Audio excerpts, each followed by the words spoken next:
Loud and proud.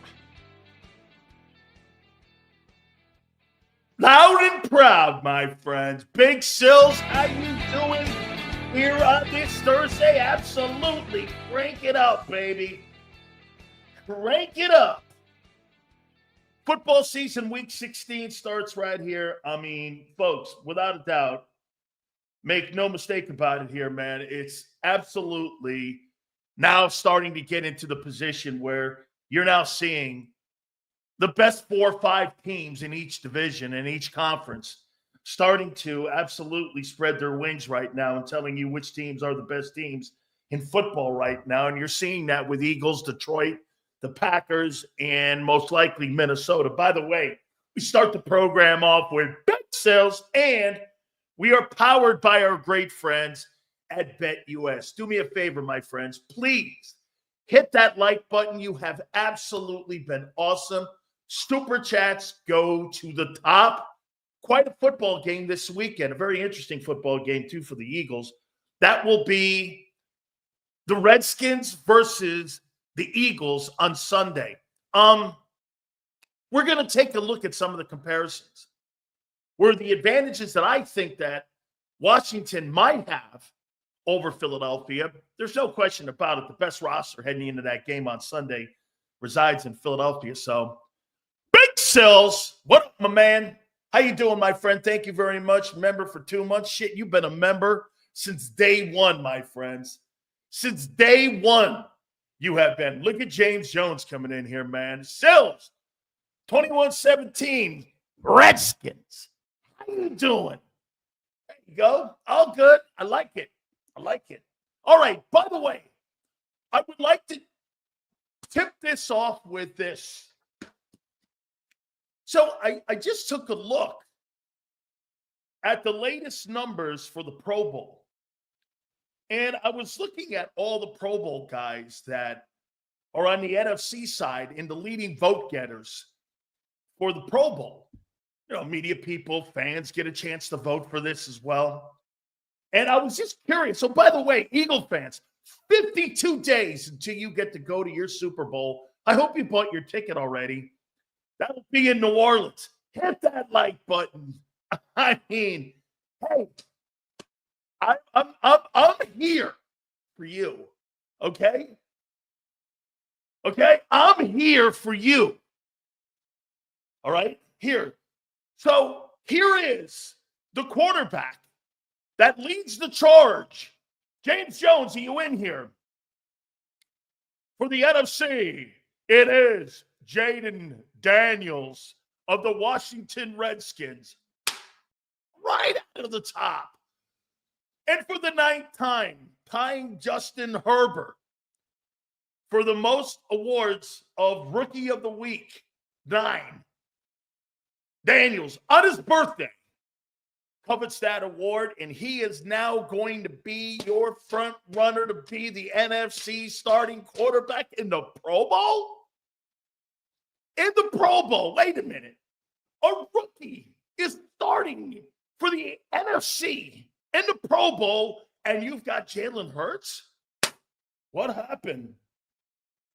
By the way, running back, Saquon Barkley. Congratulations to you. By the way, he's actually also the leading vote getter. Wide receiver, Justin Jefferson. Howie Roseman's favorite NFL receiver. Number 1 at wide receiver. Tight end, George Kittle. Okay, I guess so. I think the guy in Detroit's probably a little better, but okay, that's all right. Tackle. What? It's not Lane or Mulata? It's Penei Sewell. What?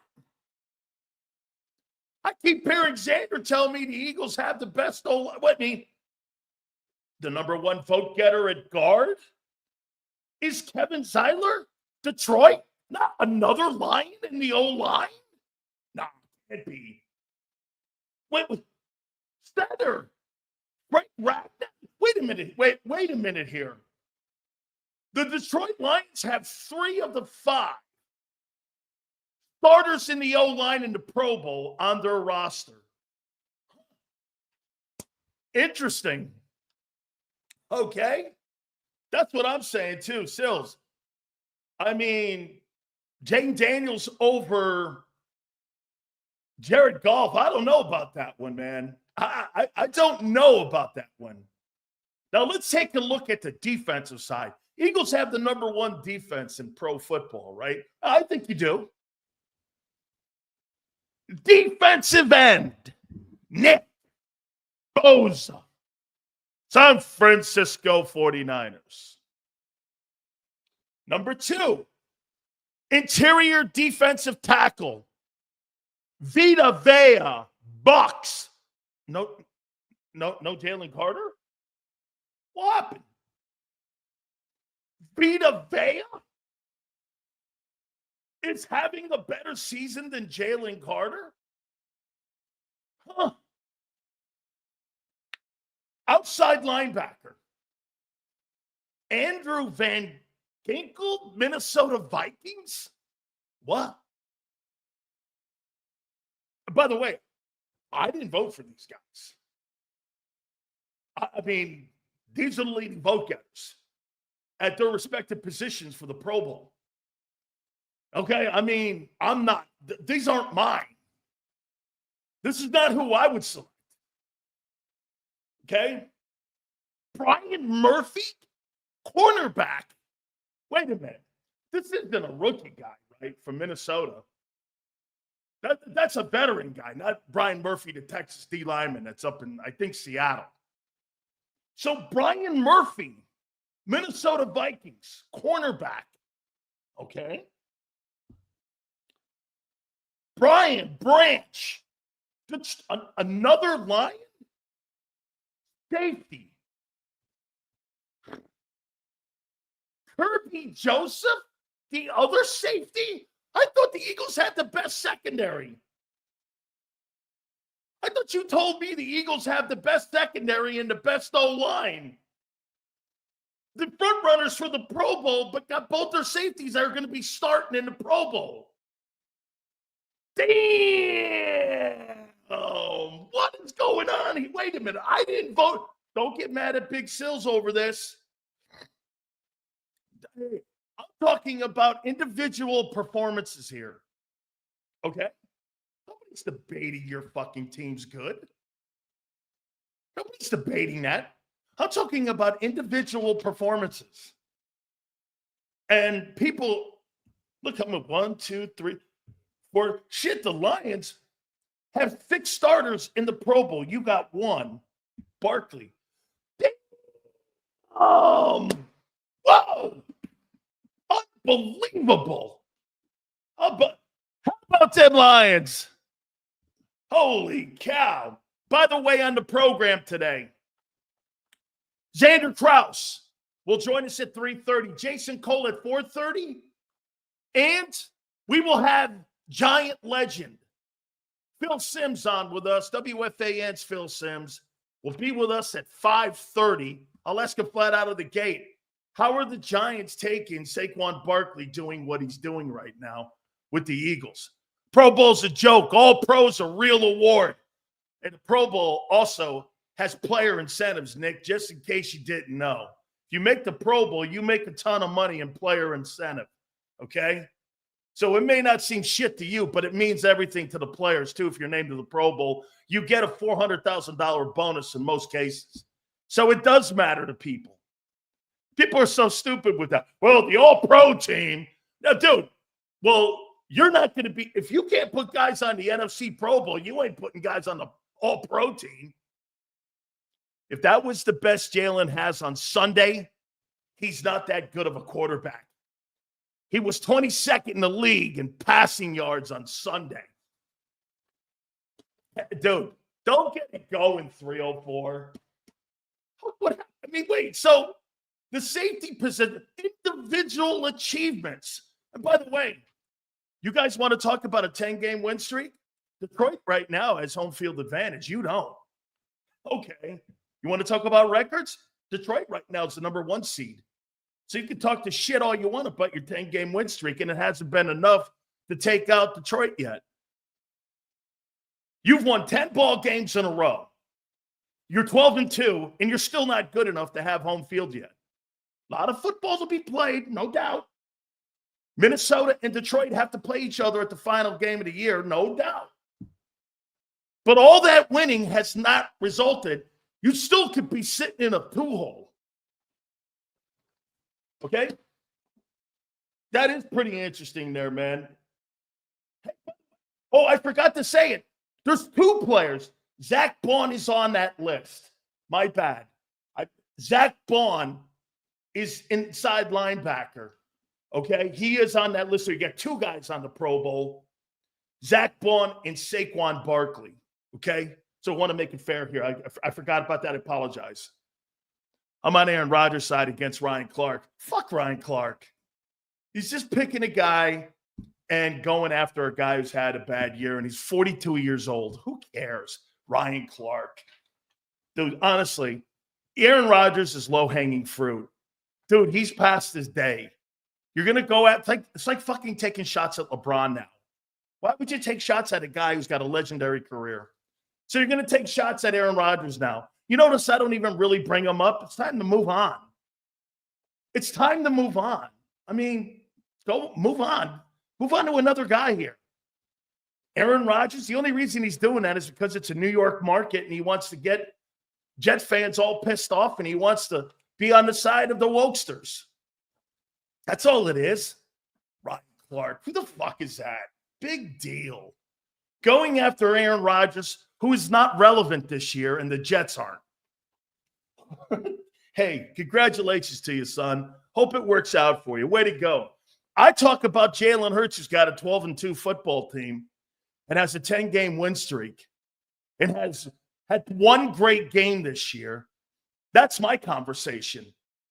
Or talking about Lamar and Josh Allen having to win a Super Bowl. That's relevant. Aaron Rodgers is not relevant. It's low-hanging fruit. What's the point? What's the end game? You banging on Rodgers? Okay. Hey, Ryan Clark, the only way you'll get to the Pro Football Hall of Fame is buying a ticket. So fuck it. So what?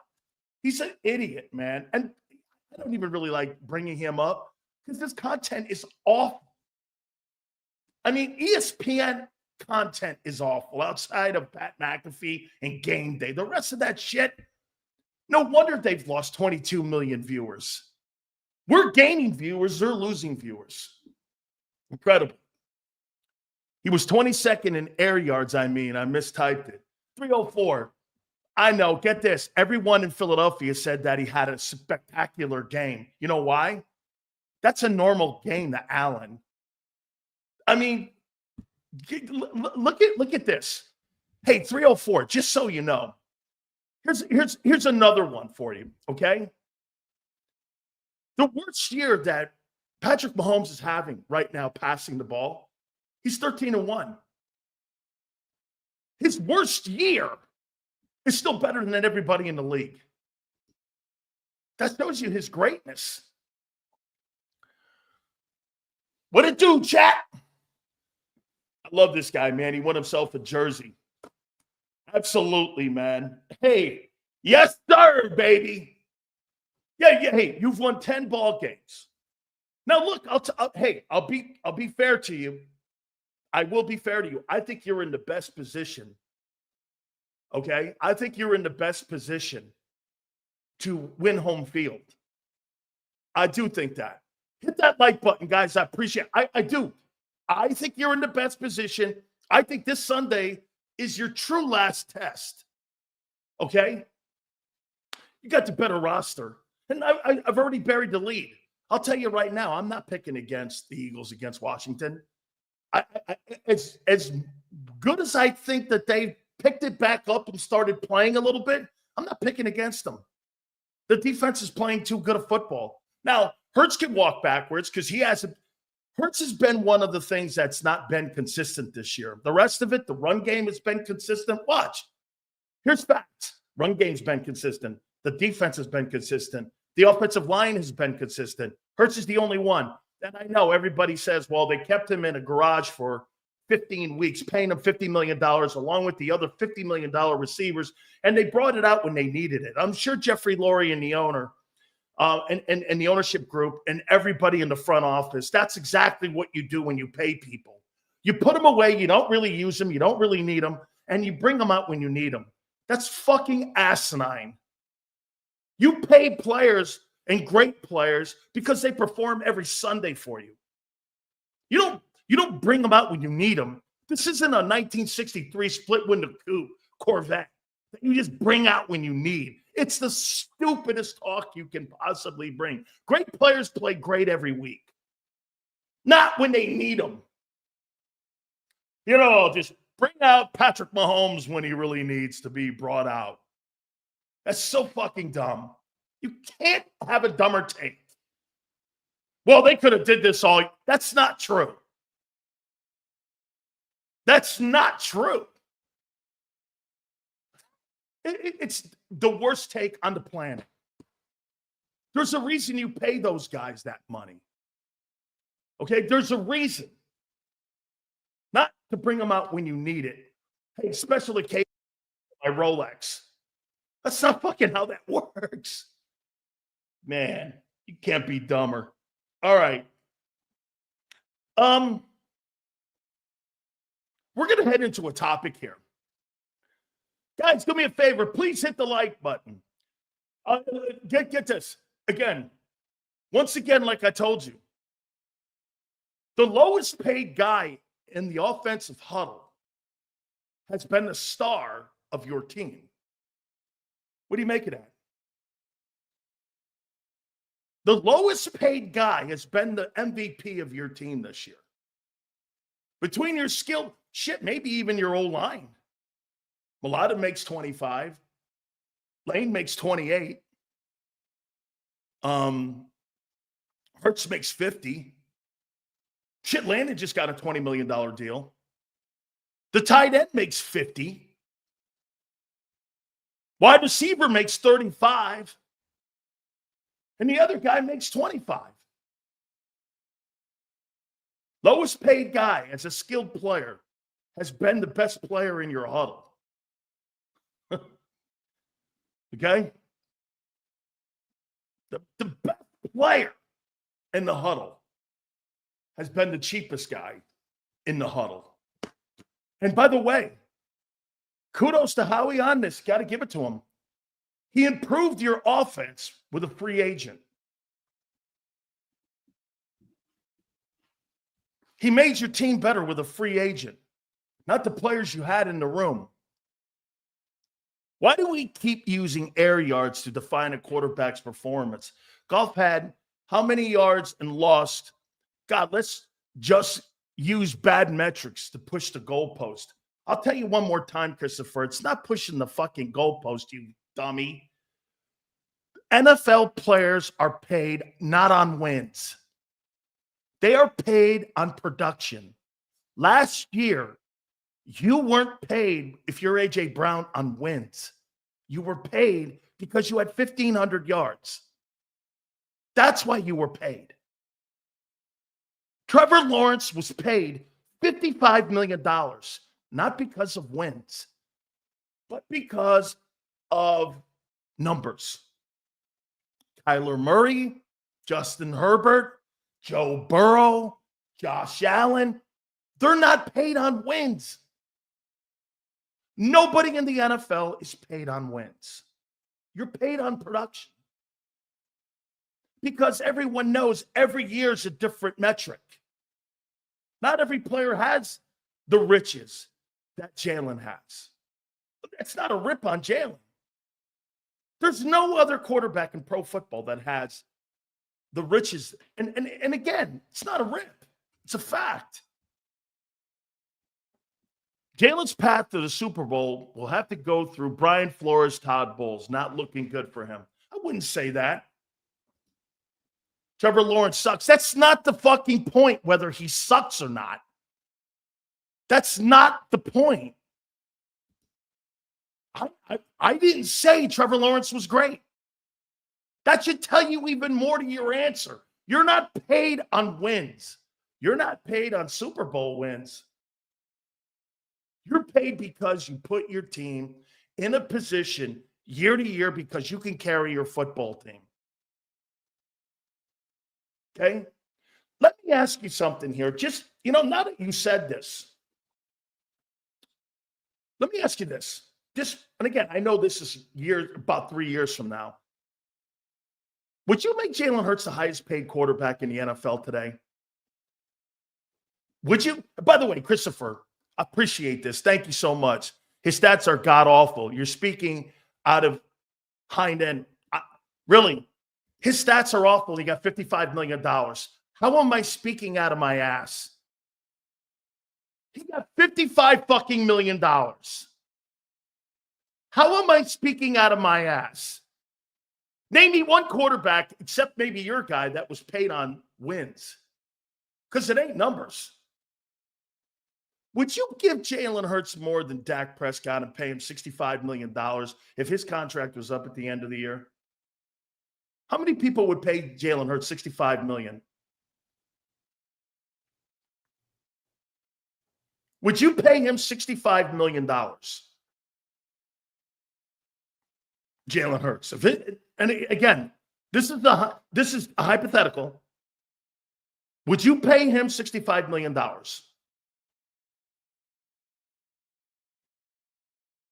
Would you make him the highest paid quarterback based on what you've seen over the last 3 years? If he wins, that's not what I asked you. I asked you if right now you would pay him $65 million. I wouldn't either. I mean, I would not. Okay? Let me ask you this. If Patrick Mahomes' contract was up, would you pay him $65 million? Josh Allen? I would. Sills is not speaking out of his ass. The quarterback market is overinflated, but it totally is. That's a great take, Harv. Absolutely. Cash is rolling in because of streaming. Cash is rolling in because of gambling. Absolutely. I get it.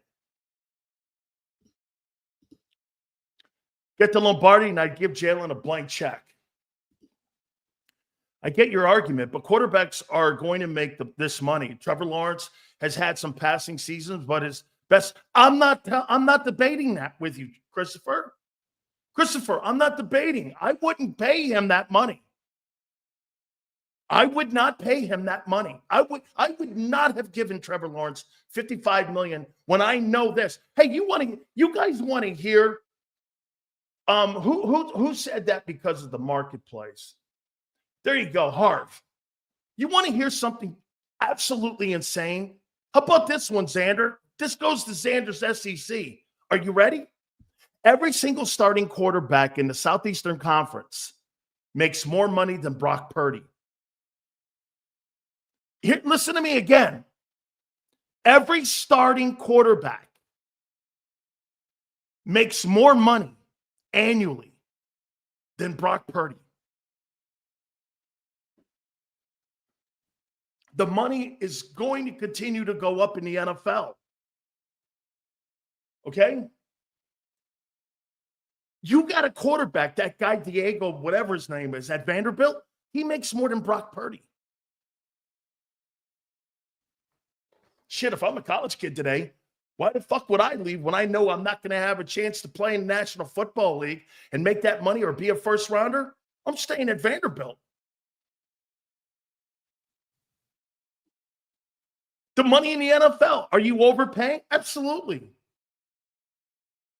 Dude, if Sam Darnold and Brock Purdy don't show you don't have to spend that money unless you have a generational player, I don't know what else will. Look at Baker Mayfield.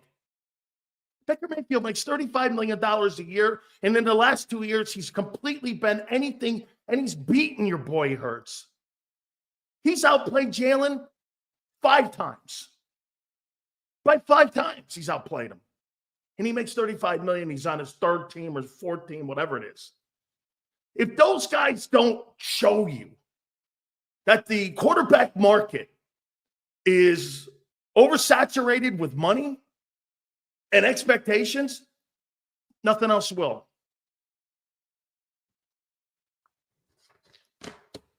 Nothing else will.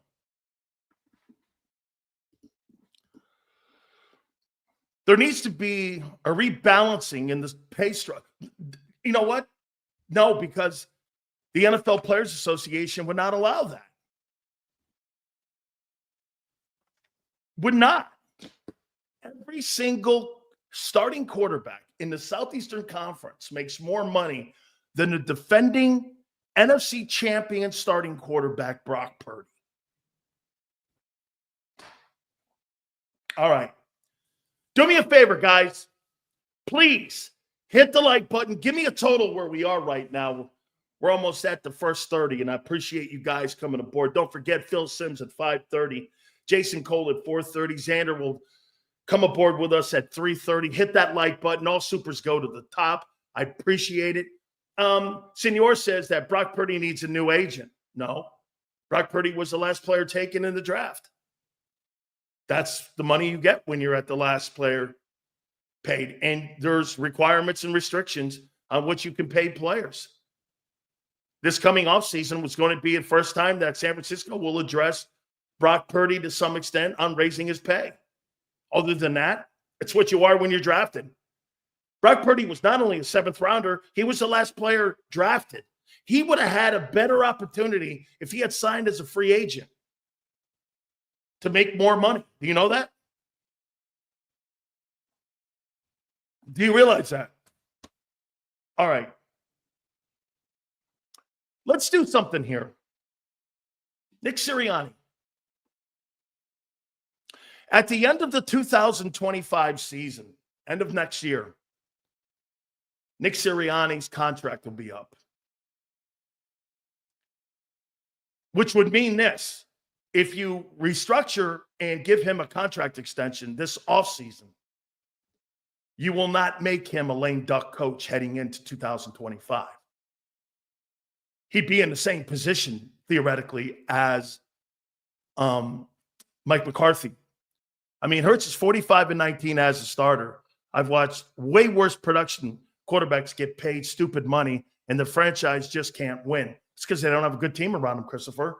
Thank you for the super chat. If the Vikings play Philly, Jefferson needs to be in the slot all game and make Dijon deal with him all game. It's a good thought process. I like it. Unless you're Josh Allen-like player, I wouldn't pay more than $40 a year for these guys, Cesar. Agreed. But it's the market and the salary is going up. Look, I don't want to sound like, oh, man, get off my lawn shit.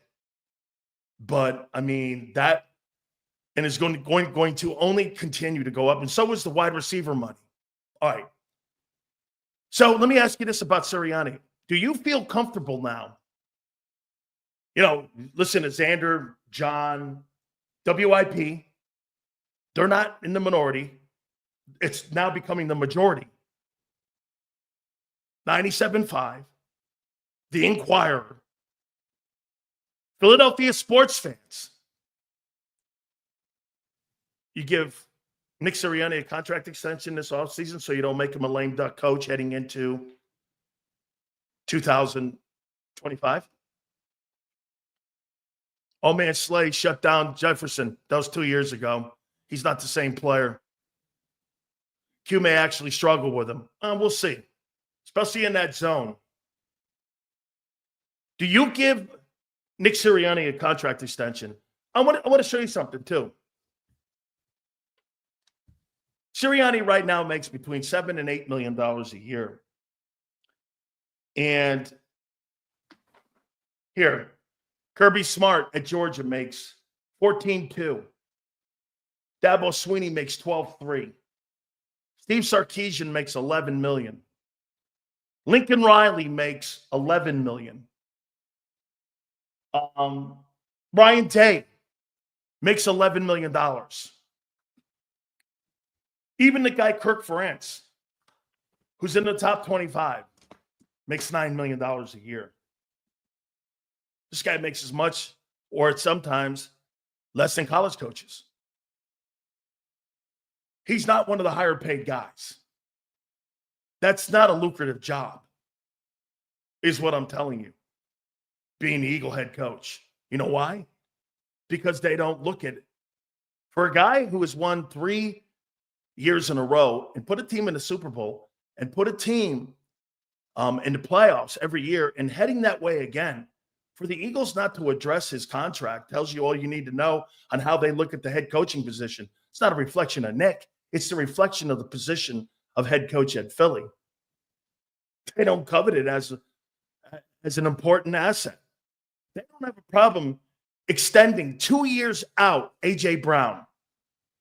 Okay? They have no problem doing that. Or restructuring contracts to help the players. But you're not going to give Nick Sirianni and address it? Or even have a hint of it? Of giving him a contract extension? I thought he's doing great. I thought he was doing great. Why in the world would the Eagles give him a contract extension of significance when it comes to money, when they don't really value that position and they'll change it out in a minute?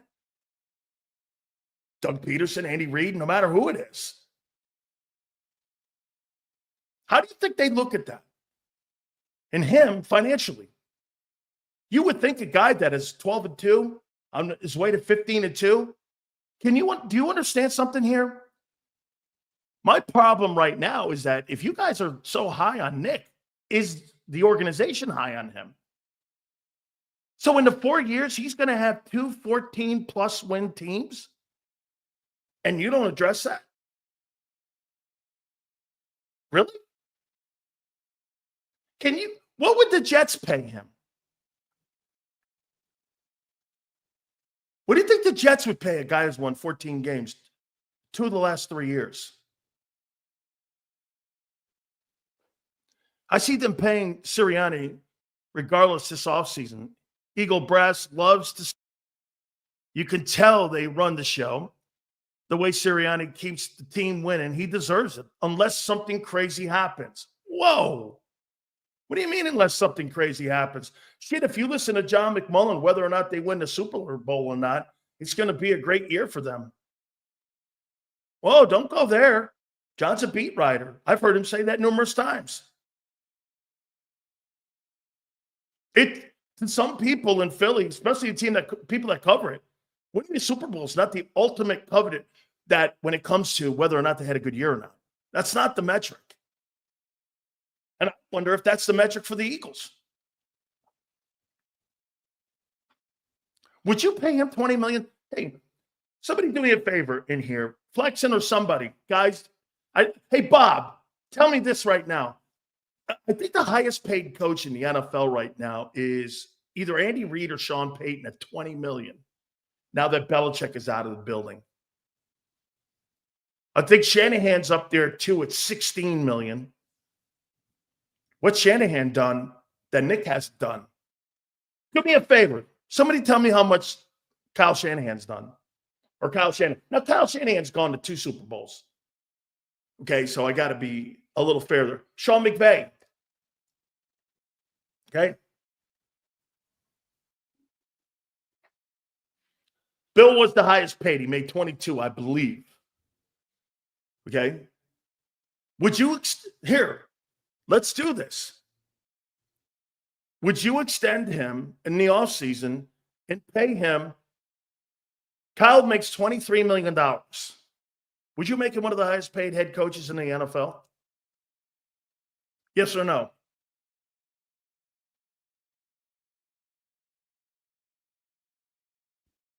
Better yet, not you. Do you think the Eagles, let's do this. Do you think the Eagles will make him one of the highest paid head coaches in the league? Right now, he's one of the lowest paid. For a guy that's been to 3 playoffs, a Super Bowl, he's 44-19. What's the hang-up? Has Philadelphia, hey, help me out here. Has Philadelphia ever paid the head coach top dollar? Have they ever paid top dollar?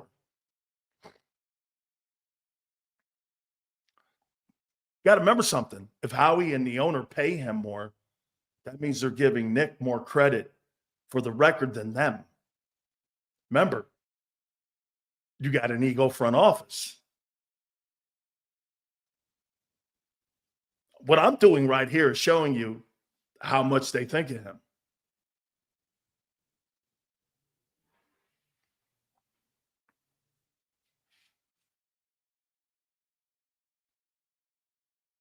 I mean,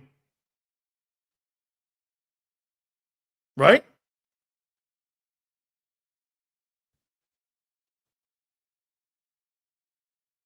Howie Roseman looks at that team that he built. That's his ball team. Shit, Nick says at every press conference. Okay? I personally, for me, they'll probably up his pay, and they'll probably wait until after the Super Bowl to see what happens and after the playoffs. Because if they give him a contract and he shits the bed, how about this? Let's do this. I gave you all the positives. 4 years in a row, 44-19. What if he gets bounced in the opening round, or gets bounced in the divisional round, or gets bounced in the NFC title game, or loses another Super Bowl? Pick one. I don't care. Do you think they'll extend him and make him one of the highest paid head coaches? Dude, look how that thing has worked out for Mike McCarthy this year, being a lame duck coach. Have you ever seen a lame duck coach where you didn't address that guy's contract heading into a final year? Have you ever seen that work out well? I have never. I have never seen that work out well. So I ask you this question because has he won his position back with you as a fan base? And do you think he's built that equity up because, wait a minute here, he's 12-2. And like Xander says, they've won 10 in a row. Big Sills, how we doing today? We're doing fabulous, man. Okay? I see some of you don't want to address this. Okay? I said the good stuff. Now let's do the bad. If he gets bounced and they don't win a Super Bowl, are you making him one of the highest paid coaches in the league? 4 years in a row. A 15-win team. A 14-win team 2 years ago. An NFC championship. Most likely will have around a 500 record in the postseason as a coach. Are you extending him and making him one of the highest paid coaches? If he doesn't win the Super Bowl, get his ass out of here? Huh. I was just checking to see what you thought of your guy still. I was just checking. Because if you listen to some people, Nick's doing a great job again. I'll put your money where your mouth is. Are you going to pay him? Are you going to extend him? You're surely not going to make him a lame duck coach. How about this? Would you fire him heading into a lame duck year? Would you fire him? It's not a theory, dude. His contract is up at the end of 25. That's not once again, the difference, Philly, between a fucking theory or not. And I'm asking a question. His contract is up, you asshole, at the end of 25. Most organizations address it the year prior in the offseason, and they either extend you or they get rid of you. That's not a theory. That's fact. It's not a theory. That's not a theory. I'm Reyes. Be realistic. Tell me what you'll do. Holy shit. I have not given you, I'm asking the question. I gave you the good. Hey, if this guy's 44-19, are you win it all or kick rocks? Whoa. So this guy's coaching for his job, in your opinion. So far, Nick deserves one. Okay, here's a decent one here. But any negative from here on out, depending how bad, is Lori quick to scapegoat whoever he wants? I say pay. Okay. This is all I'm at. That's right.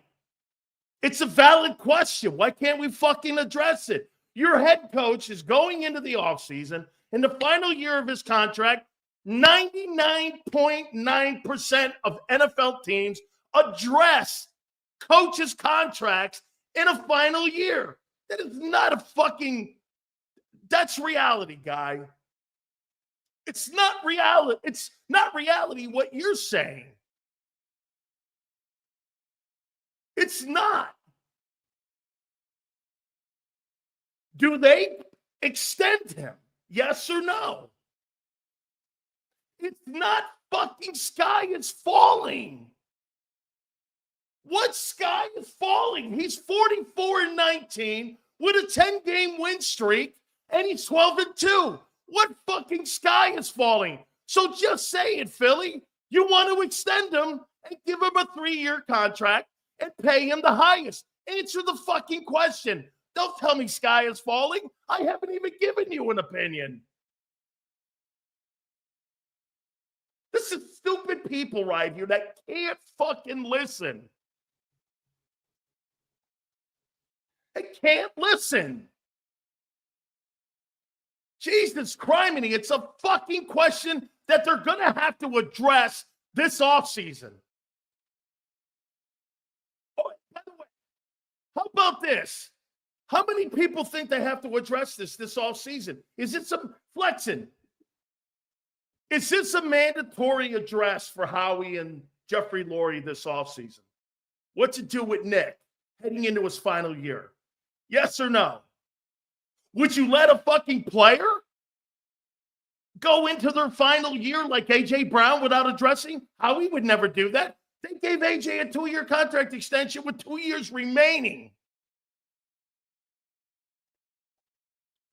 Howie also waiting to pay to not distract from getting the Super Bowl. He clearly doesn't want to pay anyone yet. It's like a reward for his players. So you're telling me, Jason, it's wait and see. All I'm trying to get to is how you would handle this. Okay? Get this. Why wouldn't they extend him, though? Okay. Why wouldn't they? Who will get this more proven? Hey, dude, I believe they think they can hire anybody they want and they could get the same job out of the team that Nick does. They've proven that. Since Jeffrey Lurie, Philly, has owned the team, he's never had a coach with a losing record. Do you know that? Since 2000, they've never had a coach with a losing record that he's hired.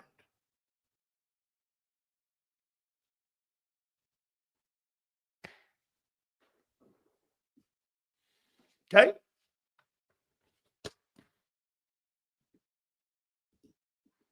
I would extend him at a small raise and overpay the coordinators. So wait a minute. You're going to address the coordinators and you're going to pay Vic and give them a pay raise. And you're going to give a guy who's 44-19 as of right now a small pay raise. So you obviously don't think the head coaching position in Philadelphia is a top-notch job. How in the world don't you make him the highest paid coach in the NFL with a record like that? If Jalen Hurts is getting rewarded, like you guys tell me, for 44-19 getting $50 million, why wouldn't a coach be making $20 million? Why? Aren't the coach and the player, Jalen Hurts, aren't they intertwined with one another or no? You know, sometimes when I talk about Kellen Moore and the record, Kellen sucks when the team doesn't look good. But when the team wins, Kellen's irrelevant.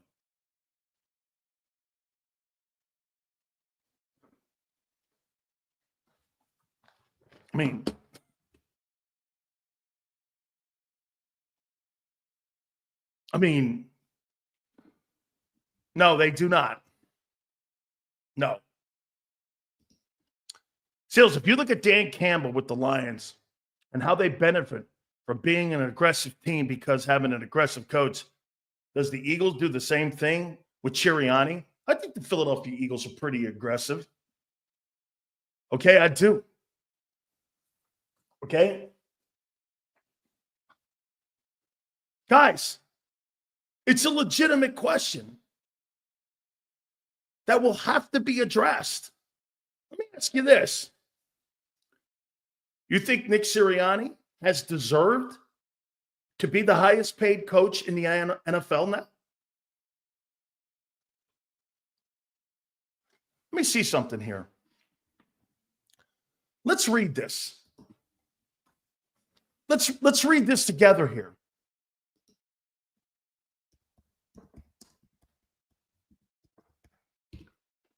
Let's take a look at Nick Sirianni here.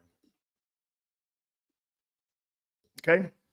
By the way, please hit the like button, guys. Here's Nick Sirianni. Maxwell Coach of the Year in 22. I voted for him. He's 46-19 in the regular season. He's 2-3 in the postseason with a total of 48-22. This guy's got a 708 win percentage. I think John Madden's in the sevens. There's very few coaches that are in the sevens. Okay? You just gave the quarterback $50 million 2 years ago. Doesn't the head coach deserve to be the highest paid coach in pro football? Yes or no? And by the way, that's your opinion. Do the Eagles feel that way, that he should be the highest paid coach? Do you think Jeffrey Lurie looks at Nick Sirianni and says, that guy should be the highest paid coach in pro football? Do you think that? I don't. I do not. I don't. Not in the offseason when you had to ask whether or not he should come back or not after the disaster. At the beginning of the year, when they were 2-2, they were calling for his head. Now he's 12-2. Things are better. 10-game win streak. Hey, by the way, I get it. It's the beast of the NFL. One day you're a GOAT. The next day you're a hero. I get it. There's no in the middle here. I totally get it. So I'm going to revamp that question and ask you this. Don't think what you would do. Tell me what you think the ownership of the Eagles will do. Will they make him the highest paid coach in pro football? I mean, Jesus Christ, he's 46-19 in the regular season. I mean, 4 years in a row now in the playoffs. He's going to win his second division title in 4 years. He's won an NFC championship. What more could he do? Win the Super Bowl, of course. But let's be completely positive about Nick Sirianni. Okay, Always Sunny. Let's put a Birds 365 spin on this. Let's say they win the Super Bowl. 2 NFC titles. A Super Bowl win. Let's see. He'd be 5-3 in the postseason. He would be 47-19 in 4 years. You make him the highest. You think the Eagles would make him the highest paid coach in pro football? They made Sean McVay. They made Andy Reid.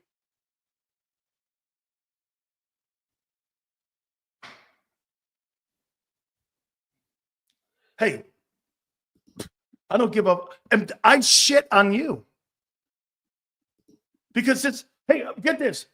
Somebody tell Philly 4x4 that this may be the number one priority heading into the offseason, more so than Zach Bond and Mekhi Becton and their contracts on what to do with Nick, whether or not you let him go into the final year of his contract, into 25 without a contract.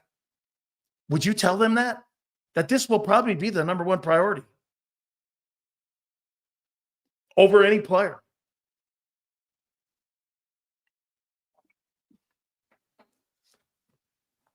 Right?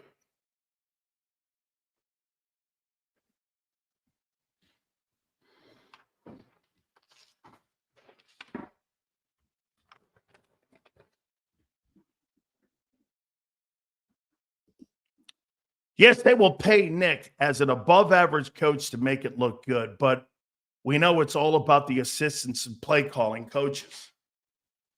I agree with you, Jay. Are coaches' salaries different from the cap? Yeah, that don't affect the cap. I think the cap right now is 255, and I think it's projected at 75 for next year. So it traditionally goes up about 18%, the salary cap. 18. Last year they had a really big jump. And again, the streaming money, I'm not sure how that's going to impact. We'll know in March. In what, by the way, I posted my really cool, I got my NFL, I had to update my NFL bio, and I love the fact that the NFL Players Association, guy like me, is a member for life. So I get all the intel on agents, money, salary cap, collective bargaining conversations that are going on. I posted my card on my X account at Dan Sileo Show. I'm a lifetime member of the NFL Players Association. So it's pretty cool. Get all kinds of great benefits. A lot of medical stuff too, so it's cool. Here's Bob. Says Nick should not be the highest paid if and only if Nick wins the Super Bowl, he gets the average of the top 5 head coaches. Super Bowl loss or NFC championship loss, average of top 8. If we don't make it to the NFC championship, he's a lame duck. Wow. With the collapse of last year, with the first round exit, he has to check both boxes. The first box looked check box. NFC chip determines pay. Okay. Imagine getting 18% raise every year. Holy crap. No shit. Xander, did I miss a super? I want to make sure we get them all. I may have missed one, and if I did, I apologize. All supers go to the top. Guys, give me a total here. We're coming up to the top of the hour. With the collapse last year and with the first round exit, he has to check both boxes. The first box looked check. Second box, NFC chip determines the pay. Okay. All right. It was a question. Because I'm curious in how you look at it. One, if you think he deserves it. 2, how do you think the organization? You know what? I gotta stop doing this. I gotta stop asking you if you think he deserves it. Do you think the organization thinks he deserves a contract extension? Do you think he deserves from the organization to be made the highest paid coach? If Nick's got the best record in football and he wins the Super Bowl, how do you not pay him number one? Either that, you don't really value the head coaching position or what he's done. That takes away from Howie, too. Right?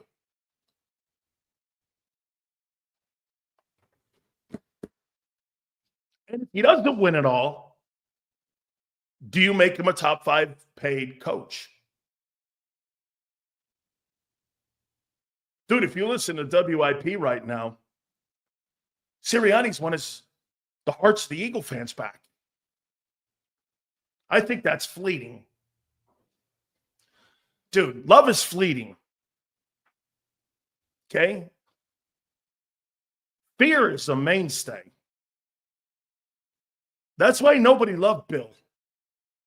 Nobody loved Bill Belichick. They feared him.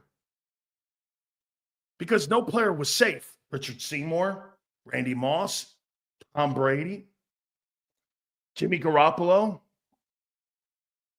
nobody was safe. Not in his eyes. It was about the roster. That's why he won 7 Super Bowls. 6, excuse me. Or he has 8.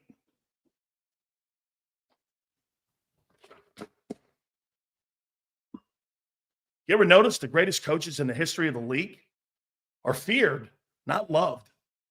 Lombardi, Alice, Shula, Noel, Terry Bradshaw hated Chuck Noll. Won 4 Super Bowls with him. Love your coach. You play for your coach. Nick doesn't do shit. He's just along for the ride. Oh, that's how many people. Do you think that's how the Eagle organization sees that?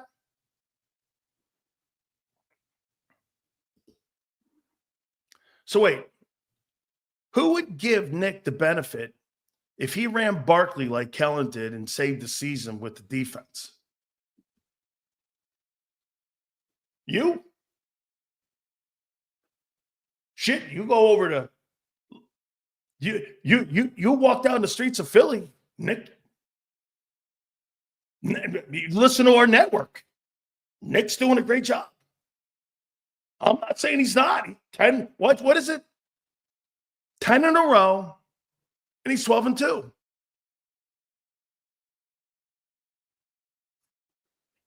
Hey, he asked the question, do you want him to be the highest paid coach? We're going to move on here. Do you want him to be the highest paid coach in pro football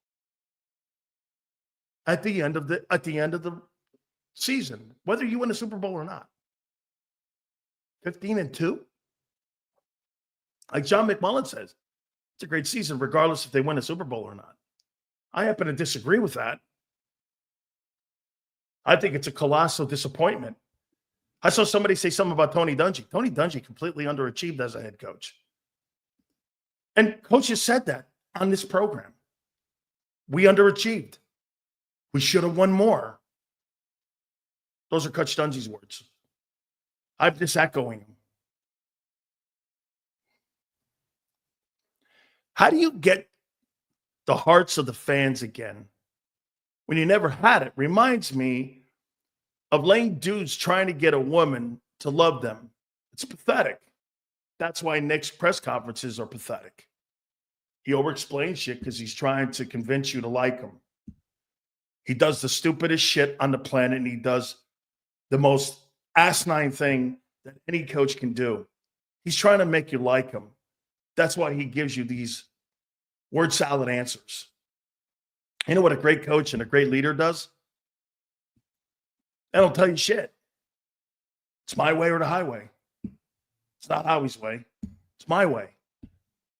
You can't say that in Philly because it's not his way. And that's the difference between Mike Tomlin getting in a guy like Marquise Pouncey's face going, this is bigger than you, dude. This is bigger than you. Look at me. You ain't saying that. No, I'm not saying he's not fiery. I like that shit on the sideline with Jalen Carter. I did. I think he had every right to go over there. I told Clint that himself. I did. I said, hey, man, those are his players, not just yours. And he knows it. He goes, yeah, we had a talk. It's all good. That's just competitive juices, man. Okay? That's competitive juices. Sills, to answer your question, the boardroom believes everyone is interchangeable. Everyone is a plug and play. They might look for their next young head coach that keeps Howie as the focus. That's right. That's why when people start quoting Nick Sirianni's record, it's irrelevant. Or when the Eagles and Bob Lang put on their Twitter page those new rock me moments, they're irrelevant. The focus is on Howie Roseman. Do I think they make him the highest paid coach personally? No. Do I think they make him top 5? No. Personally, I don't really think the Eagle head coaching job is a high-paying gig. You can make more at Iowa. You could make more money being the head football coach of Texas A&M than you can in Philly. It's true. Shit, the guy at LSU makes more money. He got a $100 million contract. You know that? Brian Kelly got a $100 million contract with like a $65 million buyout. Where would you rather coach? Philadelphia Eagles or the LSU Tigers? Right, Xander? I'm coaching LSU. My money's guaranteed. I got $100 million waiting for me.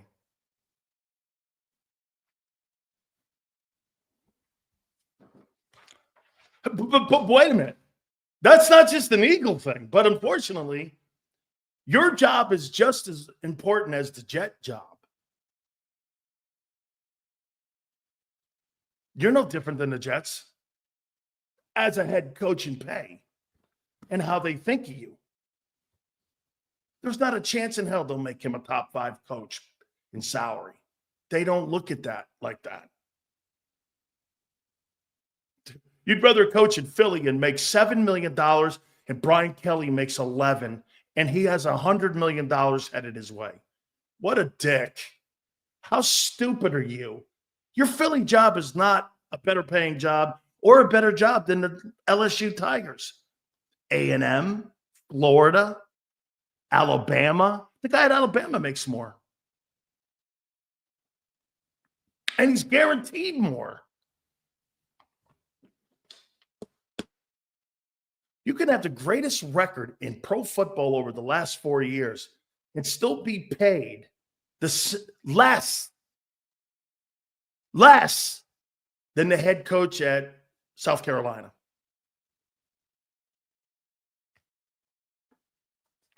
$44-16. Okay? Let's move on to this. By the way, little insight for you. I have been told that the Philadelphia Eagles would have strong consideration on adding Calais Campbell if the Dolphins this weekend lose. Drew Rosenhaus has started conversations with Chris Greer on being released from his contract. Would you have any issues with Calais Campbell taking some type of role that BG had and paying the minimum salary for Calais Campbell? Again, it's a role player. It's not a starter. It's a role player. And he, if released, not a starter, not expensive, Calais would like to go out with a chip. Okay? And know this, Glenn Hurt and him are very close. They're very close. Just so you know, too, we're talking about a man who is the Walter Payton Man of the Year as well. We're talking about a guy who's still somewhat productive. This is a depth. Not taking reps from Nolan, none of that. But it's a help piece. I would have no problem with it. I think he could bring experience. Can you imagine also he would help in the reps for Josh Sweat? Okay? Like I said, I'm not talking about 50 plays, none of that. And Vic Fangio loves him. Would you sign him? Hasn't happened yet. Okay? We're talking to Drew Rosenhaus. The Eagles are one of the destinations that they would like to land on. Kansas City's one of them too. Kansas City has great interest. And I'll tell you, Chris Spielman called me and asked me to What do you make of that? And I told him, I said, I think if you're talking about a depth piece, you can't go wrong with Campbell. Okay? You can't. Again, this is not about taking somebody's, he doesn't have that in him. But I'll tell you what, he can give you 15 plays, 20 plays a game, and they would be productive. And he's a born leader, and I think he's a great player. And he's a Hall of Famer. Okay? And he would cost you nothing. Don't be shocked if it comes down between Detroit, Minnesota, and also the Eagles. So, remember I said it, December 19th, that Calais Campbell, who do the Dolphins play this weekend?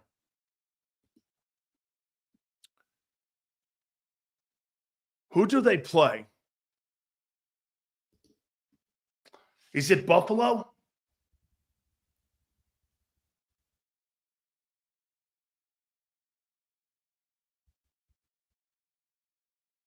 It's San Francisco. They play the 49ers.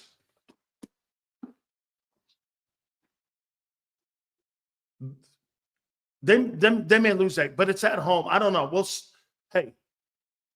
His name, Drew wants to put him on a contender.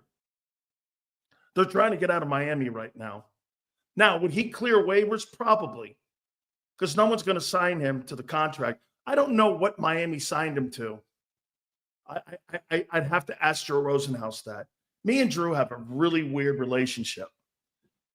Now, Vic and Howie, by the way, it's been recommended already to the Eagles. Okay? Seals, would you compare Nick to John Harbaugh? No, because John picks his own coaching staff. No, I compare John Harbaugh to Tomlin.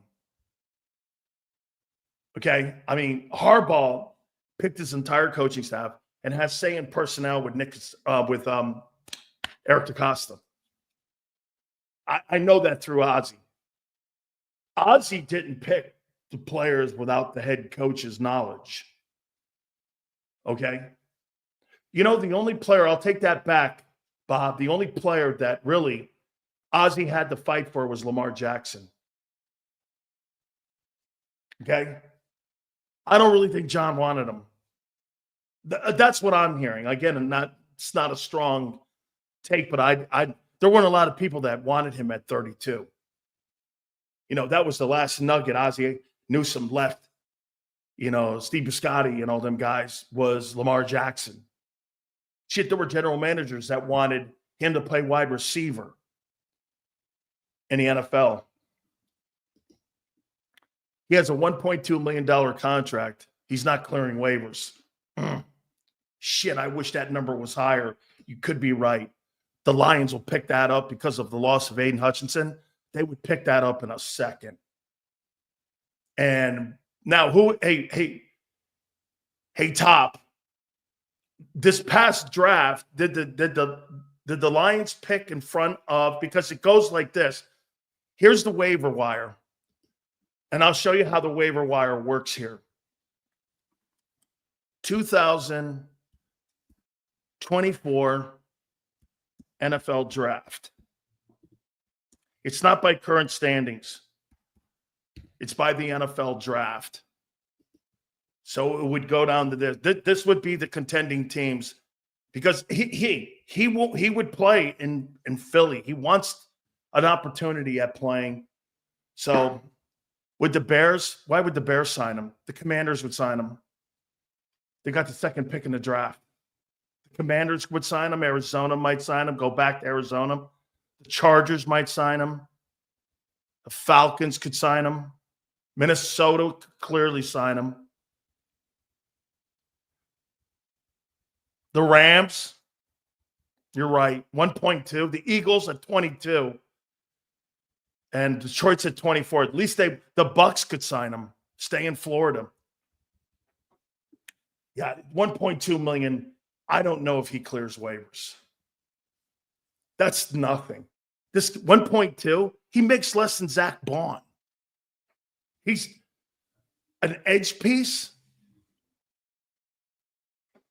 Now, you got to remember something, though. The one thing, Top, that I would say to that would be this. A lot of teams are stretched to the limit right now with their salary cap, and most teams are over. You don't have to adjust that until May 8th of next year, or March, I think it is, where you have to adjust that and get down underneath the cap what the projections are going to be. Okay? So, I mean, there's a lot of teams. Now, Howie's got the money, but he would have to clear waivers. That'd be a nice piece, man, for depth. Boy, you get this. Calais Campbell, Josh Sweat, Nolan Smith, Bryce Huff, Jalen Hurts. I mean, you got bodies now. You got production bodies. I would get feedback from players. If positive, I would extend. I don't give a shit what the players think. I don't want my players determining my head coach. That's not what I'm doing if I'm the owner. I don't give a fuck what my players think. If I'm the head guy in charge and I own a team, I'm doing what's best for my organization, not what's best for the players. How many times do you think an owner of a business comes down and asks the employees, who do you think I should hire to be your boss? This isn't kindergarten here. Okay? Ask the players. How many places you ever worked where your owner comes down and goes, hey, guys, what do you think we should hire? What kind of leadership is that? The guy belongs in a rowboat, not on a ship leading men on a shore at Normandy. The guy belongs in a rowboat. Doing that. Don't ever let players run your team. You let players run your Sundays, not your team. Just to put out there that Campbell, hey, Seals, completely off subject, but do you think Belichick can transition to college with no issues? Because you know the tempo increases drastically. The tempo in the NFL, what Nick is going to be shocked about is game pace and game tempo. Game tempo in the NFL. Let me tell you guys, from high school to college, the game tempo, it's significant. College football is more of a power game. You can be the strongest guy and the fastest guy, and you can get away with it. When you get to the NFL, everybody's the strongest guy and the fastest guy. Then it comes down to technique. These guys have been doing some of this shit. You know what makes the Philadelphia Eagles offensive line so great? They've been doing it for such a long period of time. They're exceptionally skilled. They're gargantuan in size. They're so gifted. And can you imagine playing against people that have been doing that for 20 years of their life, from little football until the time they got to the NFL? And these guys have been doing this shit for 20 years. And you get into the game, the speed of the game is lightning. It's not about power. It is, but it's about technique, angles. The NFL is a game of angles. It's not a game of power. You don't do a lot of things add up. It's a game of angles. These guys are unbelievable at it. Okay? The speed is insanity. Dude, I swear to God, you put your head down, you look up, 5 plays have gone by. Bang, bang, bang. You know that up-tempo the Eagles ran against the Steelers? You watch it on football and you watch it on TV, and get this, you watch it on TV and thought it was fast. Try being out there. It's even faster.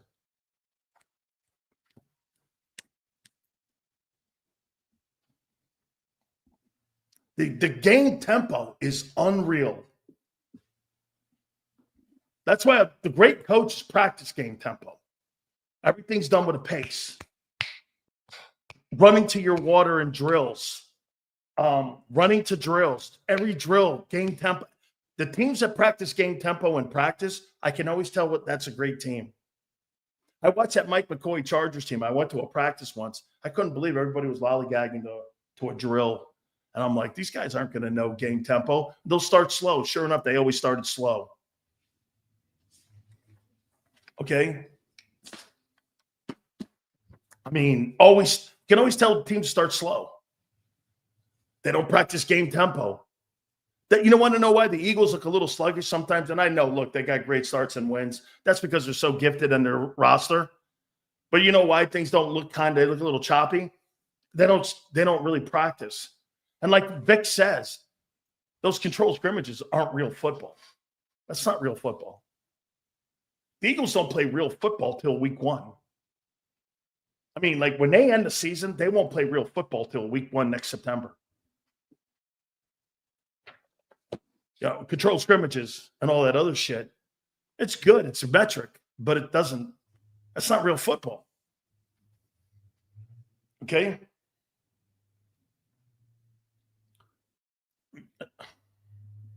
So, again, right? All right. I want to do something here.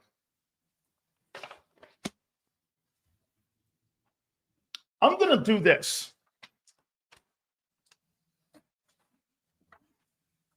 Hey, guys, give me a like total where we are right now in the likes. Do me a favor. Please hit the like button. I'm going to take that Sirianni topic off the table here. Xander's going to join us at 3:30. Jason Cole at 4:30. Phil Simms will join us at 5:30 from WFAN, former CBS, NFL on CBS host for all those years. Super Bowl MVP will join us. That will be at 5:30. I'm not talking about team here. What I am talking about here is player matchups. Is there anybody that thinks the Washington Commanders have an advantage at any position heading into Sunday?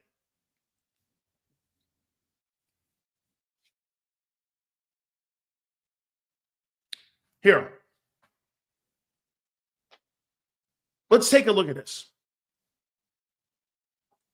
Let's start with the obvious. Daniels has had a better year than Hurts, more consistent, has had a bigger impact on his team. And I've been saying that all year. There's a ton of guys who have outplayed him. Now, again, I know what some of you think. Well, they had Jalen in the garage for 14 weeks. But all I can go on is what has happened this year. And this season, Jaden Daniels has outplayed him.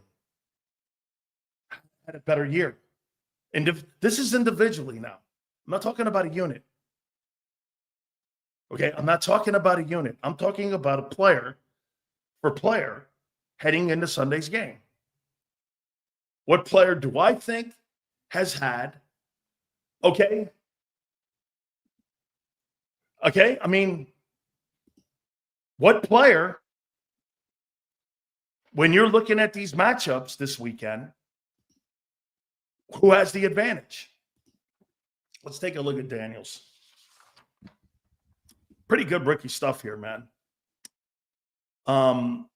6 INTs, 3,000 passing yards, 101 rating, 217 more yards per game.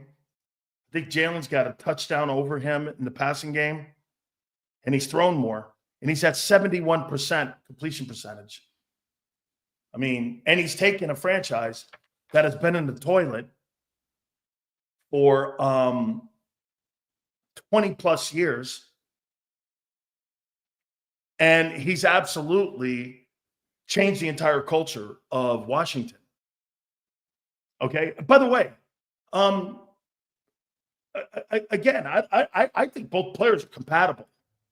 And some would go, well, Sills, you know what? I'm going to go with Hurts because of he's a veteran over a rookie, wouldn't you?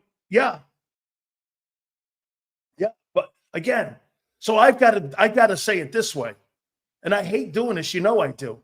Sills, who's had a better year, Daniels by a small margin. But if you were looking at a veteran quarterback heading into a game like this, and you know the Eagles need this game too because battling it out for home field, would you take the veteran guy? Yes, I always would land on the veteran guy, especially a veteran guy that's won. Okay? So, I mean, it's a two-part conversation. He's been pretty consistent for a rookie. There's a chance they're going to win 10 ball games, and I can't remember the last time Washington won. Hey, James, when's the last time Washington's won 10 games? I don't remember. Maybe the Mike Shanahan years with RG3? So, again, I'm trying to be objective here. So, if you were going to take a football game and everything was even, and Jaden Daniels is in the game on Sunday, and Jalen Hurts is in the game on Sunday, who are you taking? I'm probably taking Hurts because he's a veteran. But if you're telling me that he's a better player, that's not what I've seen this year. So I would land on the veteran. Okay? I mean, I would land on the veteran. Running back, Brian Robinson's a good back, but he's not Barkley. Terry McLaurin is one of the top 10 wide receivers. 1991 is the last time the Washington Commanders won 10 ball games. And Jaden Daniels has them on the cusp of winning 10 ball games. Pretty impressive. And he's a rookie. And by the way, like I said, if you're going on 1 year this year, and see, here's the facts. He's outplayed him consistently all year because they've had to lean on him. Hurts has been okay and then really played well. And quite frankly, if you think about it, like many people said, he played great this past weekend. But again, I mean, I see a lot of guys in the NFL putting those numbers up. Don't you? There were about 5 guys who did that last week.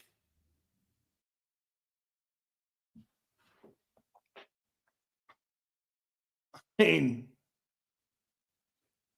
we're all looking at it going, wow, we haven't seen it, because you haven't seen it all. I mean, Baker Mayfield was the NFC Player of the Week, not Hurts. Here. AJ by far. Philly gets the edge there. Devontae over Brown. There's number 2 wideout. Absolutely. How about Olamide gets the nod at number 3 wide receiver? He's got 30 catches. Dotson's got 12. So the Washington Commanders get the nod at the 3rd wideout spot. You get Dick out of it. He's got 12 catches. Who would have thought? Your guy that you got rid of is now an upgrade over the guy you traded for a 3rd rounder. Who got the better end of that? So Olamide is an upgrade over Dotson. Is that right? This guy's got 30 catches. And the Eagles gave the Commanders a 3rd rounder. I mean, totally getting the advantage. Tight end. Hey, by the way, someone help me out here. Is Zach Ertz playing or is he on IR this week? Hey, James, is Zach Ertz playing this week? Is he playing? IR?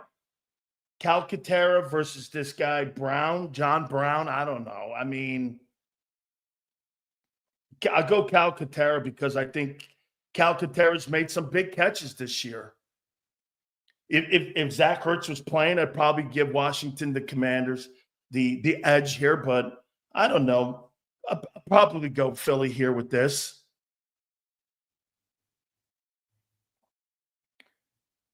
Here's all Philly. Mulata over Brandon Coleman. Dickerson over Nick, the left guard. Juergens over the center for Washington. Beckin over the right guard for Philly or for Washington. And then Lane over Wiley. Totally. So 1, 2, 3, 4, 5, 6, 7, 8, 9, 10. The only real advantage Washington has in this game is the quarterback. Maybe. And not really.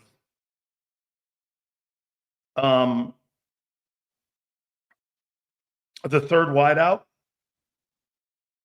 So clearly, per man, Philadelphia is dominant on that side of the ball.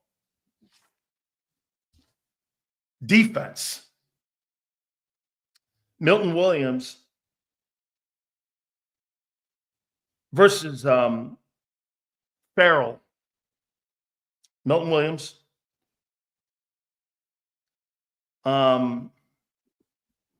Jordan Davis.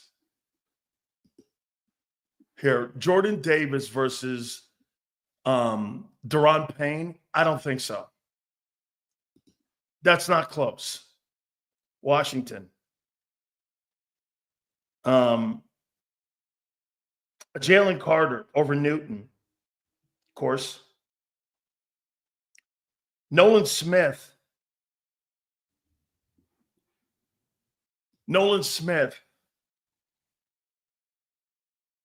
Over Armstrong. Yes. Zach Bond over Frankie Louvu.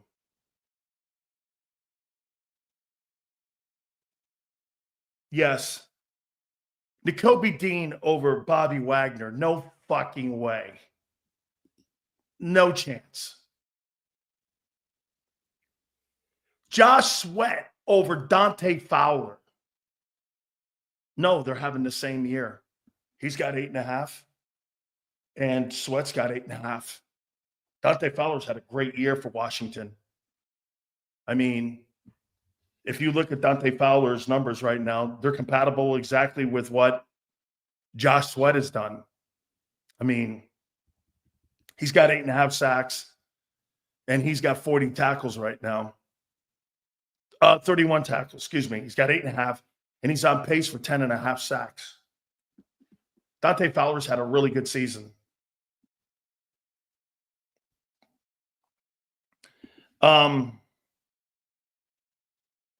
Corners. I really don't think that's close. I think the cornerback, personally,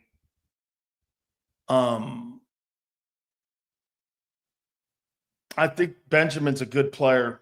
Washington has, but Quinyon Mitchell's outplayed him this year. He's been great. The safeties. I like this Jeremy Chin. Now, hey, James Jones. Is Jeremy Chin playing this week? Because Doug Williams told me he's questionable. If he's playing this week.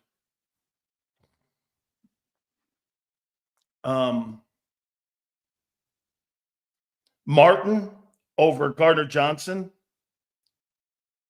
Wait, excuse me. Over Reed. Chin over Reed.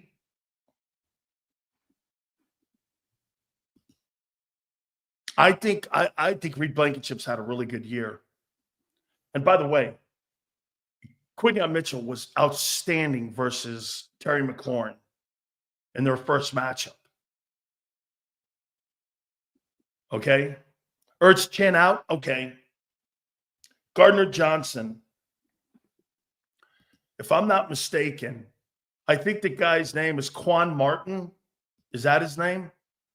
I'll take Gardner Johnson. Okay? Slay and Marshawn Lattimore. Now, I am a Marshawn Lattimore guy. And I think Marshawn Lattimore is a fabulous football player. Slay's been banged up all year. I don't think Slay's played poorly. I don't. I want to see something here with Marshawn. He's been a great player for a long time down in New Orleans. I just want to see if he's compatible in his career with Slay. He's a 5-time Pro Bowler, NFL Defensive Rookie of the Year. He's had a great career. He's a 5-time Pro Bowler and NFL Defensive Rookie of the Year. He's Marshawn Lattimore. It's probably a push. Now, again, you might put Slay over that because Lattimore's just been activated. How much conditioning could he possibly have? You know? So Slay's been banged up. But do you go with the guy who's played more? And do you go with the guy who's – I'd probably go Slay. And I'll tell you why. Because Lattimore, if I'm not mistaken, help me out, James, probably because he just got activated. I really don't know what kind of shape he's in and conditioning he's in. So, look, Washington's got – now you put it all together and you say this. By the way, who has the better offensive coordinator? Washington. Who's got the better D coordinator? Well, I know many of you think Vic Fangio is a better coordinator than Dan Quinn. Dan Quinn owns a Super Bowl ring as defensive coordinator of Seattle Seahawks and built the Legion of Doom. And as a head football coach, he took a team to the Super Bowl. And I know they lost the lead. I got it. Dan Quinn's a damn good coordinator, considered one of the top coordinators in the NFL. He's had one of the top defenses in pro football. Okay? Remember, I mean, we're talking about a guy in a first year that is rebuilding Washington. Oh, by the way, for the record, how's the Cowboy defense look this year without him? And by the way, I said it to you Monday. I'm not picking. I'm saying it right now. I buried the lead. I'm not picking Washington to beat you Sunday. 15-2. Remember, we had a mandate. 15-2. Win the Super Bowl. Win the NFC. Or, you know, in my eyes, that's a disappointing season. Washington has done a nice job this year. First time since 1991 they potentially can win 10 ball games. And it's because of their quarterback. All right. Jason Cole will join us at 4:30. Phil Simms will join us at 5:30. Without further ado, our good friend, by the way, I love all these giveaways during this holiday season, man. You got to keep checking out the Twitter for JAKIB Sports. You've got to keep checking out all of our social media platforms because you never know when Xander's doing something where he's just dropping some love on you guys. I saw him in here talking to Abe, I think, and he sent Abe's prize out already, man. Absolutely awesome. By the way, half of the listeners and viewers that watch the show, guys, just click. It's free. Click the subscription, okay? Please hit that like button. It is our friend, the co-host of Birds 365. It is our friend, Big Z, Xander Kraus. What's up, Big Sills? How you doing, brother? I'm doing fantastic, dude. How are you doing? Good, man. I mean, this weekend, look, clearly, man, the Philadelphia Eagles have the better roster heading into this thing. I mean, they clearly have the better roster. But, again, I mean, you go into a divisional game. We always know. We always talk about it. It's not just a cliche, you know. And when you hear this, too, beating a team, it's not – and I heard John say this. You know, he thinks it's easier to beat a team twice because you know them and you have common opponent. then why are these divisional games so tough in every division every year? I disagree with that. I think you draft to beat your opponents in your division, because remember something, you're not drafting people to beat Detroit or San Francisco. You're drafting to win your division. Right. The most important thing you do is, because you play these guys twice a year, is you have to win your division. It starts with winning the division. So I think that's always a tough putt. By the way, Washington plays them tough. I think it's going to be a good challenge this weekend on Sunday. If they play like Carolina and they fart around, that game's going to be an interesting ball game in the fourth quarter. If they take care of business, they got it, Yeah, I think you do. I do, by the way. I think you do what you said about matching up with your division. I think that's why the Commanders went out and traded for Marshawn Lattimore this year. Absolutely. They needed some horses on the corners, man, to deal with the A.J. Brown and Devontae Smith in the division. So I think that's absolutely true, 100%. And I feel good about this game, man. I more feel good about Vic Fangio going up against Jaden as a rookie quarterback. I know he's had a good year and everything, and he's a good player, but I don't think he's there yet. Like I said, I view this team like the 2021 Birds, where they're a good team, big step forward, but not quite ready to compete with the best of the best yet. And I don't see it yet for them, but look, it's going to be a good game. It doesn't mean take them lightly. I think it's our hardest game for the rest of the year. Get out of there with no injuries, beat them down with Saquon for a little bit, and get the hell out of there. Jaden Daniels is a starting quarterback as of right now in the Pro Bowl in the NFC. How you doing? Sills, don't take this the wrong way or anything, all right? Because I've told you many days before. I do not take anything the wrong way here. About how great your opening segments are. And I tell you when you have great content, right? Whatever. I do. I tell you enough. That was the worst open I've ever heard on the National Football Show. Well, watch this. Whatever. That was the worst. You came in talking about the fucking Pro Bowl. No, because this is why it sucks. I'll tell you why it sucks. You want to hear a shitty take? Trying to tell me your passing game has been hidden in a closet for a whole 15 weeks, and then you got it turned around. That's a dick take. I'll tell you why it sucked. Because it's not Sileo. Oh. Sileo, I love your takes when you strive for perfection in the pursuit of championships. That's what they Nothing about the Pro Bowl to me says that matters for getting to the finish line. So if you want to beat up on the passing game, you better be consistent, because you're not going to win. I'm cool with that. But if you're going to say we don't have the Pro Bowl votes, I would understand how you wouldn't understand that, because I'm going to tell you it matters to players. I know it matters to players. That's serious. Then why do they put them in their fucking contracts if it doesn't matter? If it doesn't matter to players, haven't you also said? Hold on. If it doesn't matter to players on making the Pro Bowl, then why do agents negotiate those in for playing incentives? Yeah, but all right, that's fine. You're right. But haven't you also said that it's basically a popularity contest with that, where you go, it's handshake deals around the league. Hey man, exchanging the jersey, vote for me for Pro Bowl or whatever it is. I'm talking about the player vote, not the fucking idiot media vote. I'm talking about the NFLPA vote, that the players vote, and how you're paid and how you're gauged and how your contracts. By the way, you're paid on Pro Bowls. You're paid on numbers, not on wins. Okay? And that's where everyone that sits on this side of the mic versus this side of the mic will never get it. I mean, Trevor Lawrence didn't get paid because he's won a ton of games. He's getting paid because of numbers. You get paid on your resume. You don't get paid on how many wins you have.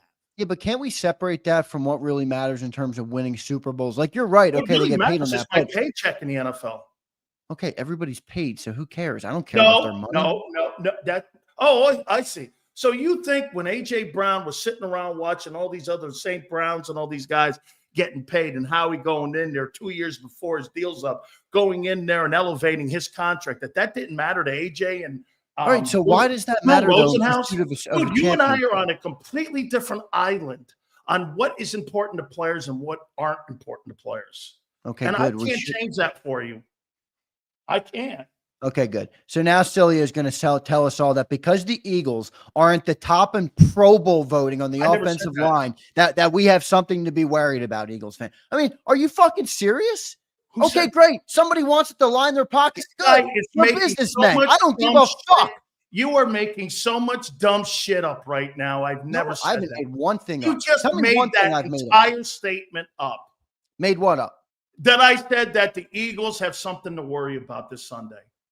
You started the segment with it. Everybody who listened to the show at the start, that's without a doubt one of the dumbest segments I've ever done with you. It's because you started this off by saying this, and I don't know what you're talking about. Okay. I really don't. I said the Pro Bowl matters a lot more to you. The Pro Bowl matters to players. Okay, good. So go out there and earn it. I don't give a fuck. They did anything for the Philadelphia. This is what I'm addressing, right? I don't know what you're talking about, man. Look, you are over here and I'm over here. Okay, good. Move on. I don't think the Pro Bowl matters. I'll move on with my show here. Thank you. All right, let me go here then. Nick Sirianni, his contract.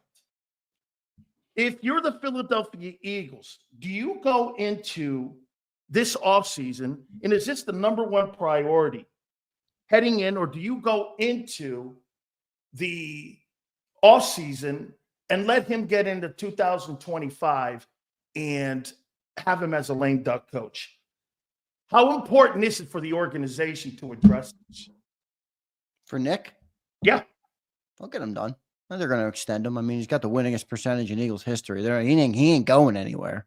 Okay. So, are they going to make him the highest paid? Well, if they made Jalen one of the highest paid quarterbacks, do they make him, the Eagles, one of the highest paid head coaches? Because like you said, he's 44-19. If he runs the tape, he'll most likely be somewhere between 48 and 19. He'll have two Super Bowl appearances, 2 NFC titles. And if they win it, let's be positive. If they win it, you're talking about a guy who's arguably the greatest era of Eagle coaching of all time. Do they make him the highest paid head coach in pro football at $22 million? Sure. If that's what it takes to keep him here and that's what the owner wants to pay him, really? It doesn't affect me. Don't care. Okay, so like you really believe that the Eagles will make him the highest paid head coach? I think they're going to do whatever it takes to keep Nick Sirianni here. They're not going to move on from him over money. Is that what you're insinuating? Yeah, I am asking. I'm asking, not move on from him. I'm asking you, do you believe that they'll make him the highest paid head coach? Maybe, if that's how the negotiations go. Well, that's not how they look at that position, right? Because who's more important? You mentioned this yesterday. You said both coordinators are more important than Nick.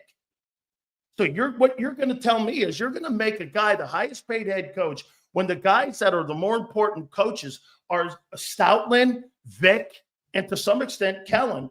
And you're going to pay him more and give him more when you know that those other coaches are revered more by the front office. Okay. I'm having a hard time tracking what the point is here. The point is, are you going to reward him as the highest paid guy with that record? Yeah. Okay. So giving Nick and making him you're going to pay him more than Andy? You're going to pay why? Can I just ask you, and I get what you're saying, but why I don't care how much Nick Sirianni makes. It's the owner who's paying. I don't give a fuck. What's the difference? I'm asking you how they look at him. So you're saying, okay, that's fine. You're saying the owner is going to think he can. Any of the questions that I have lined up here for you, there's no problem. I can move on from this too. I don't know what the hell we're doing here then, because I'm asking you a question here on how you look at Nick in this offseason. And if you think that, okay, here, let's move on to something else. Because if you don't want to answer that one too, that's fine with me. I just was about to answer it, but you're in such an emotional busy that the team has won 10 games in a row that you don't even know what to fucking say back to me anymore. I don't care what Nick makes. You said Nick's up for a contract. I do not believe our multi-billionaire owner, who does not shy away from any contract talks, will not pay Nick and let him walk out the door over some money. So if him being the highest paid coach is what it takes, then they're going to do that. If he wants to sign Nick, he's going to do it. It doesn't care. The money doesn't matter to me or to them, I don't think. Okay. If they don't want to pay him maybe they'll move on, but they're not going to move on. Let's be real. Okay. All right. I don't know what else to ask you here. I'm not sure what else to ask. I mean, why? Because the team is so good. There's nothing left. Yeah, that's it. I don't know what else to ask you here. Oh, I know. I got a couple more here because I don't know where else to go with you here. So Kus Campbell, I was told that, no, hey, man, listen, this is your network, man. If you don't want me to ask you any more questions, I won't. Here, Calais Campbell. You're being obnoxious right now, and you know it. No, I'm not. Yes, come you up are. and tell You're me totally that I had a fucking shit We segment. talk for an hour a day about football. I've been on for 16 minutes, and I didn't like that you cared about the Pro Bowl more than me. And now you're crying about me trying to program your show, which I've never once done. I fucking hate what we're doing right now. I really do. Hey, okay, good. Would you be interested in Calais Campbell? I mean, not particularly. If they feel the need to add depth to that room, then sure. I mean, I think he could be a good player, but you know, I'm not. I don't know. I feel pretty good about the guys we got. We're the number 1 defense in the league. I mean, so you feel good about Bryce Huff? You feel good about Bryce Huff coming in there and? Well, Calais isn't an edge rusher. Calais is the defensive end. He's not a tackle. He's a defensive end. So you'd line him up out there. I would. I'm talking about a depth piece.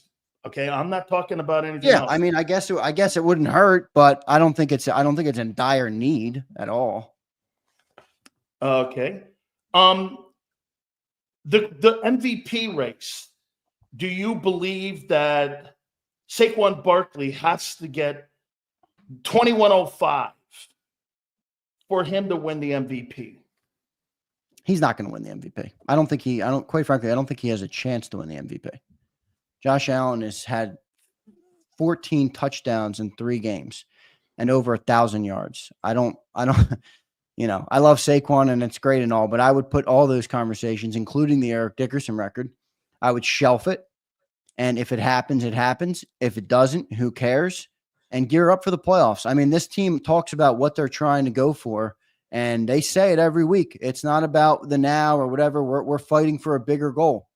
Well, I think that should be true in the Saquon conversation as well. And it's been great watching him. I mean, I'm not going to lie. It's been great watching him. But I was caught up in it where, it would be great for the team, the offensive line, the GM. Everybody wants to get that record. But at the end of the day, that takes a toll on a running back's body. And you saw that a little bit in the Steelers game. It was the first sign of Saquon potentially missing time. And it was a regular hit that he took. I mean, it was a big hit, but it wasn't a hit that I watched and was like, oh shit, Saquon's out. And then he was out the second quarter. So you're like, I don't know. Do you start to factor that in all the time? I mean, you talked about this earlier in the year. Can he go 350? Can he go 350 touches? I don't know. What's he up to now? Saquon? I don't know what he's up to. Let me take a look at this right now, what he's up to. I'll look it up for you. Let me see. Saquon's at 285 carries for 1688. With 5.9 to go. 5.9 carries, insane at that rate. Let me ask you this here, man. That's a great point. Do you think that they're concerned now about the workload that he has here? Because, like you said, I mean, I heard you guys this morning talking about that and John, I think, said it, that they were a little concerned in the second quarter, right? Because he didn't play in the second quarter, and they're trying to hide it a little bit. Are they concerned? And by the way, if you look at the Eagles' injury report right now, and you look at where they are, they've rested a ton of people. I love the fact that they rest a ton of people. You notice Vic Fangio don't rest anybody. No, he don't rest anybody. It's all offense. It's all offense. Absolutely. There ain't no guys, even 34-year-old Slay's not getting the rest day that Vic Fangio he don't want. So, you know, I feel pretty good. I don't know. I feel like this team is in a really good spot, mainly because of what's going on around them in the NFC. And that's why my priorities would shift it. Like, you think the 1 seed at this point is overrated? No, because you get to buy and you get to rest. And for me, I would want that with my offensive line.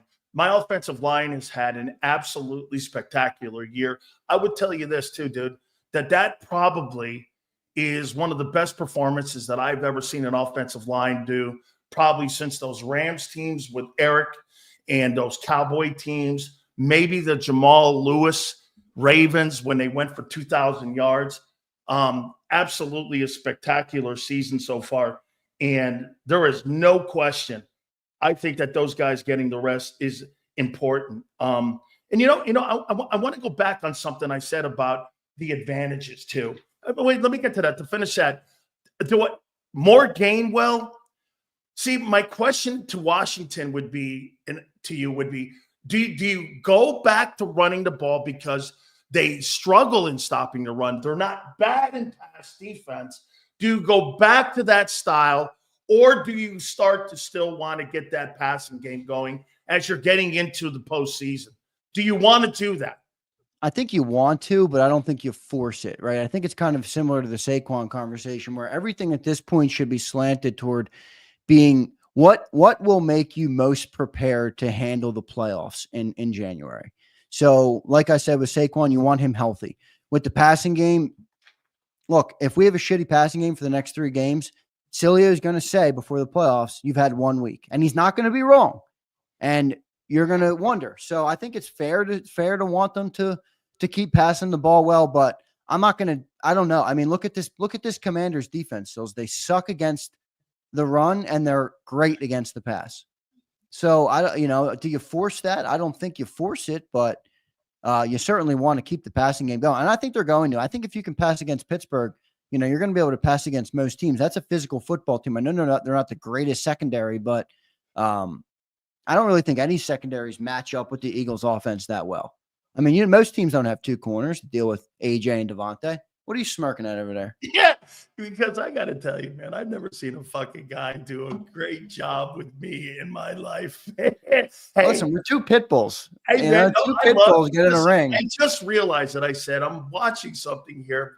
You know what? You should, and I just reminded myself of how I was. Hey, I just reminded myself. Wait a minute. I got to tell you, because I got to tell you this, man, because I did that to a guy named Jim Dunbar at KGO. He started talking shit to me, and I looked at him, man. I was so fucking young in the business. This guy's a 29-year veteran guy. Dude, the Zodiac Killer called this guy on the air. He was that guy, the guy Jim Dunbar at KGO. He starts talking shit to me about the 49ers. I go like this to him. I go, what would you know, man? He goes, well, I've been covering the team for 50 years. And he goes like this. I go, what are you looking at? And I'm sitting there arguing with a 30-year veteran guy. The guy, as soon as he hung up and we got to break, he goes like this. I thought I was losing my job.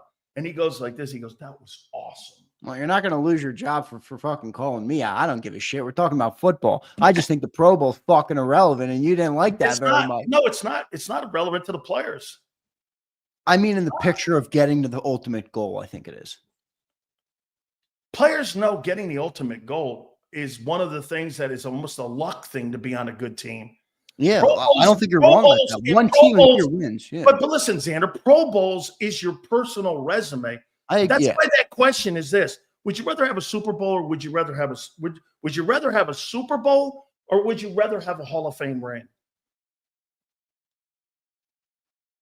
Got to ask Warren Moon that question, right?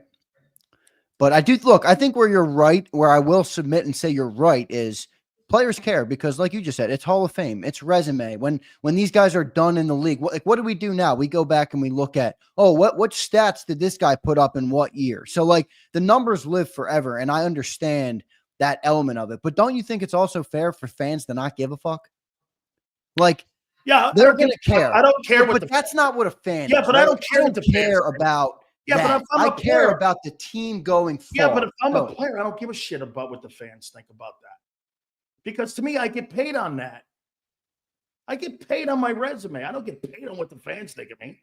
Yeah, but if we had a bunch of dudes who were in contract years, I would say, yeah, you're right. But they all just got paid. Okay, well, there's some guys. I mean, Zach Bond. Yeah, but defense doesn't have this issue. Yeah, that's right. And you got to play Sweat, Milton, Bond.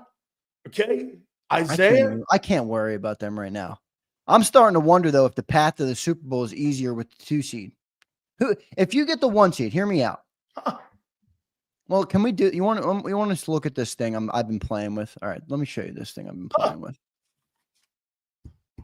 That's a great. I got about 650 tabs open. Hopefully, I got nothing stupid up there. All right, so look at this thing. You can pick who wins games in the next 3 weeks, right? And it'll show you where the seeding goes. So if I go week 16, say Detroit beats Chicago, say Philly beats Washington, and say we all win this week, all the big 3. And obviously Green Bay is going to win too. So keep them winning.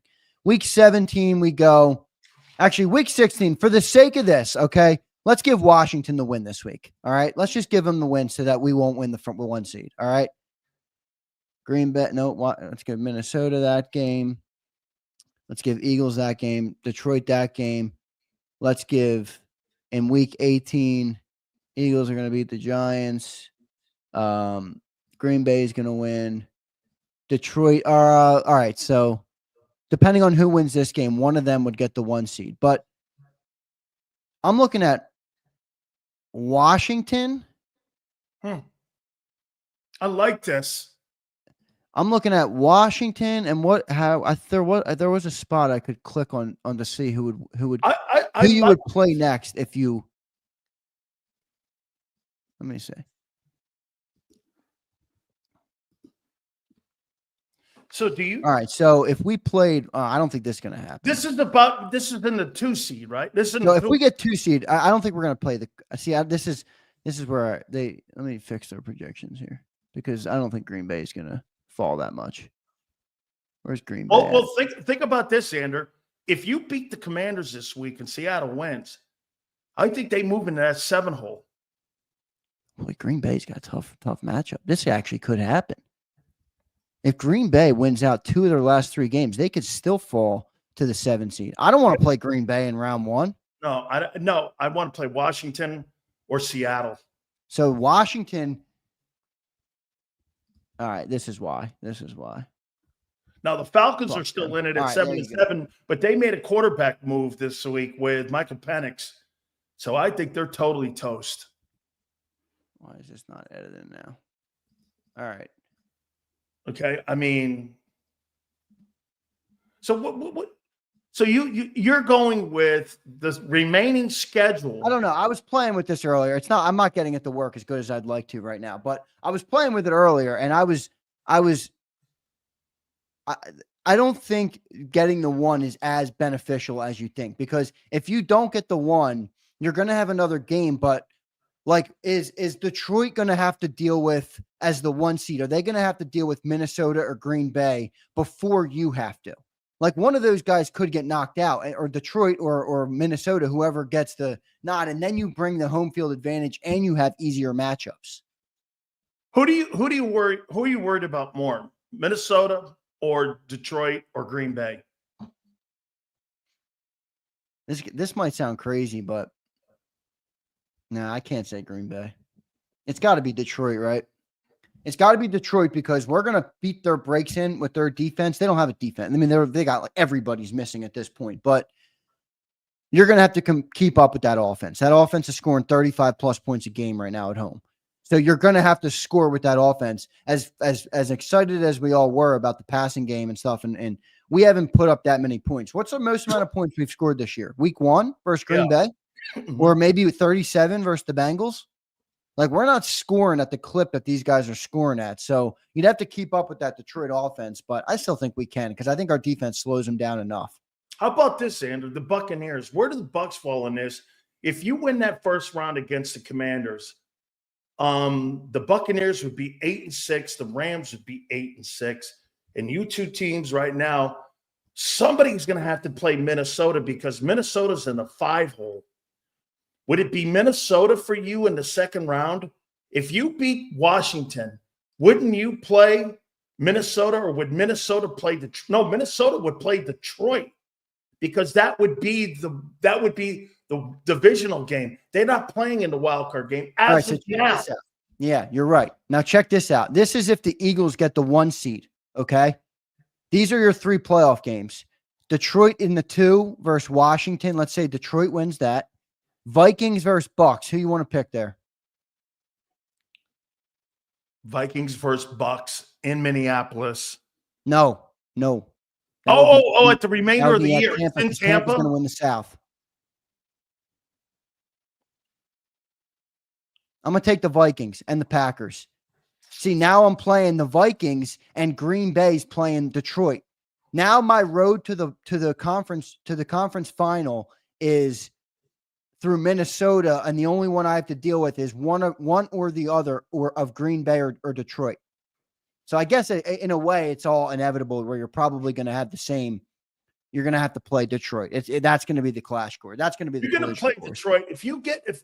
Everyone thing, it ends up, it's going to be Detroit and Philly in the NFC title game. I think the only difference is going to be that Minnesota team's pretty good, man. That defense is really good, man. Like Brian Flores, I don't really want to play Brian Flores. How about the Bucs? Yeah, well, you know that. I mean, we all know they're the Eagles' kryptonite, so we don't want to play them. But I'm not going to fear. I mean, I don't know. How do you Baker's think the one guy who kind of fucking toyed with the Vic Fangio defense, didn't he? Yeah, hey, no question. How do you deal with what Bryce Huff's impact will be once they activate him? I believe they're going to activate him for Sunday. I do too. I think they're going to activate him. And he also said he thinks Nolan Smith jumped him for starting. Yeah, I think so too. Yeah, so he's going to take away spot reps from Jalen Hunt, which I think is okay. I mean, Jalen hasn't been bad, I got to be honest, but it's good to get a body back. Like John said, you're no longer looking at Bryce Huff as trying to justify the contract. You're looking at him as a player, a part of a Super Bowl team that can play some significant reps to make your other guys better or whatever it is in order to get to the Super Bowl. You can't look at it anymore, at least at this point. That's an offseason conversation of, is Bryce Huff a $17 million player? He's not. He's not a $17 million player. We know that. But can he be some sort of contribution to a team that could win a Super Bowl?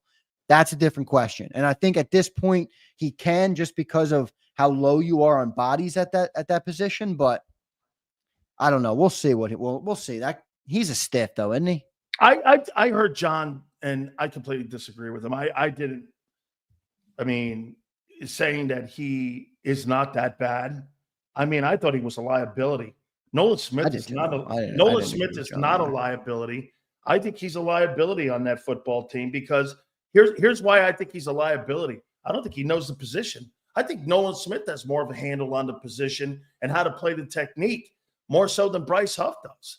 Every time I watch Bryce Huff play, doesn't it look like he's lost out there?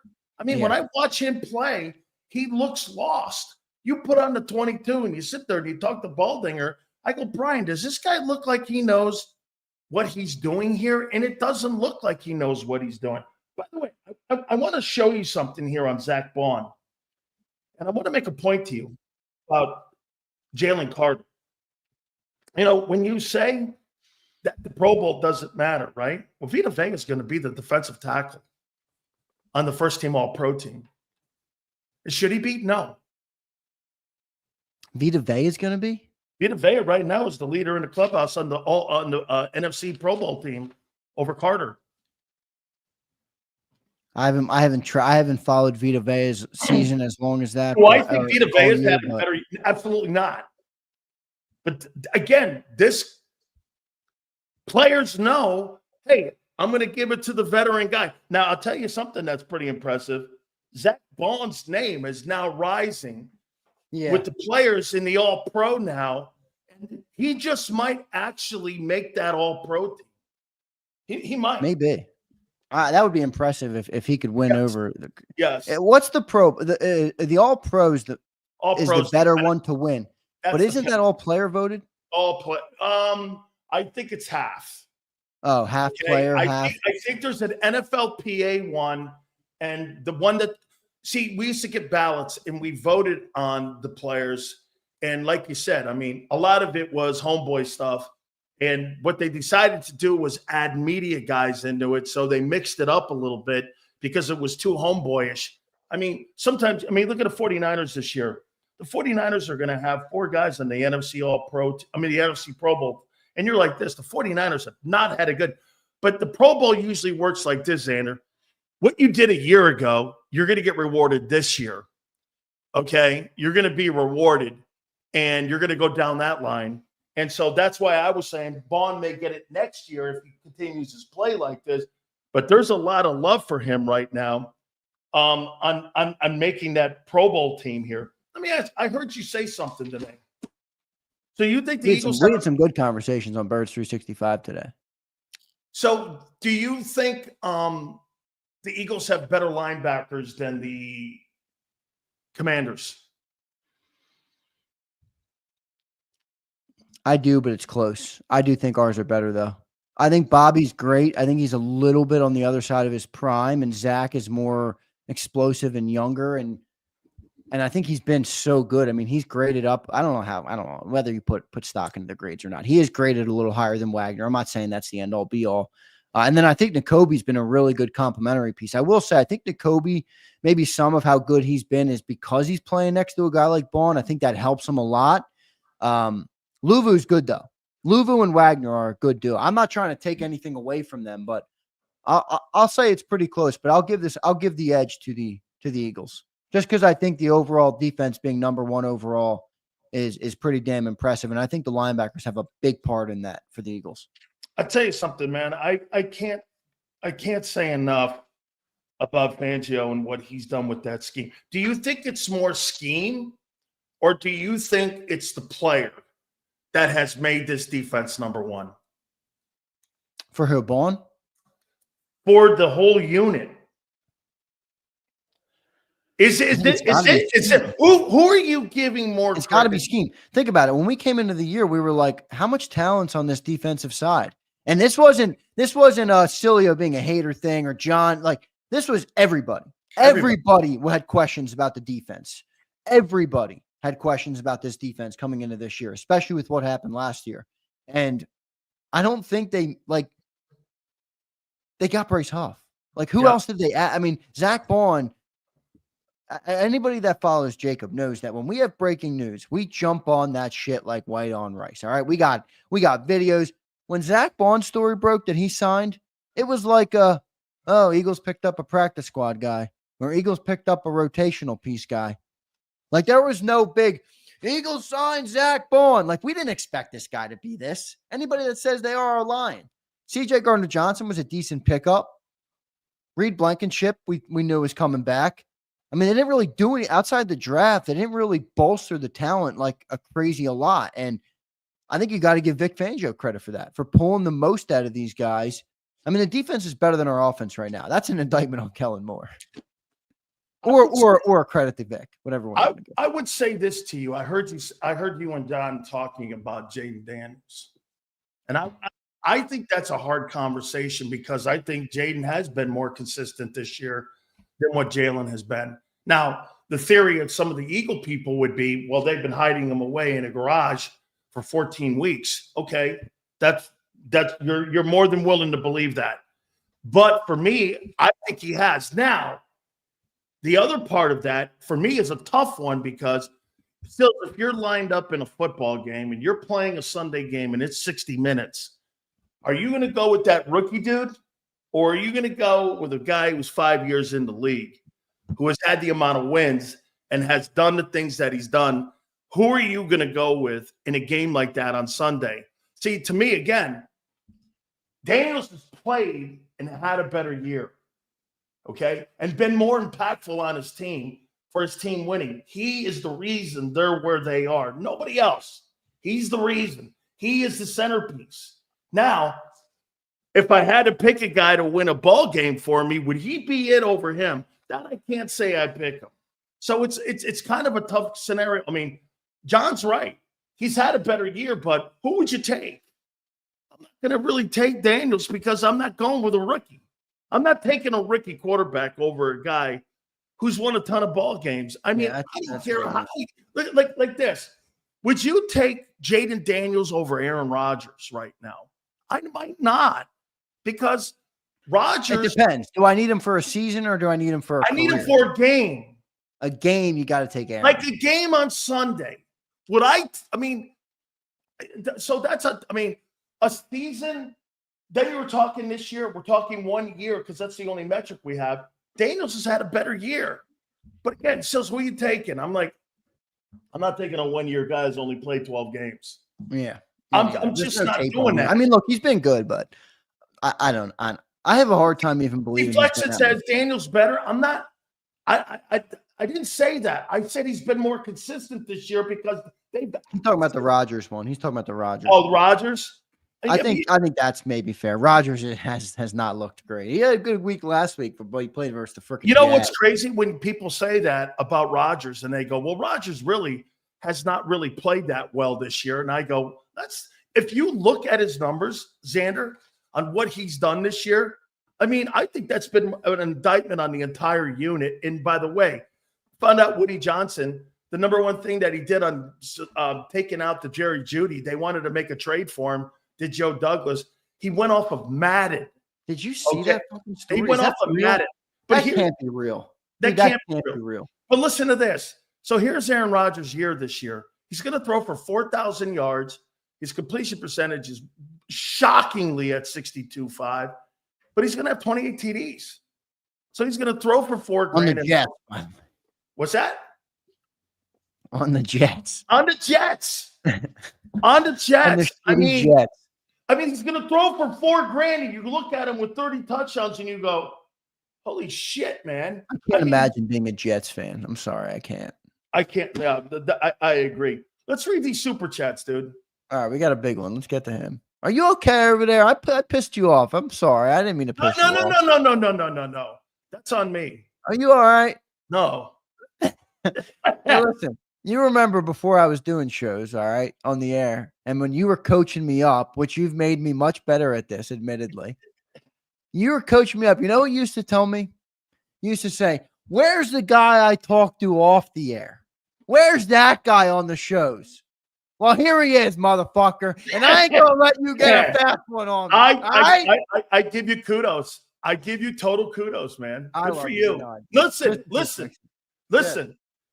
Listen. I love you like my brother. You know that. Yeah, you're right. I hear you, man. I appreciate you. All right, here we go. Christopher says, am I misremembering? But didn't Sill say a few weeks ago that we were likely to have our whole O-line in the All-Pro Pro Bowl? I didn't say I agreed with this.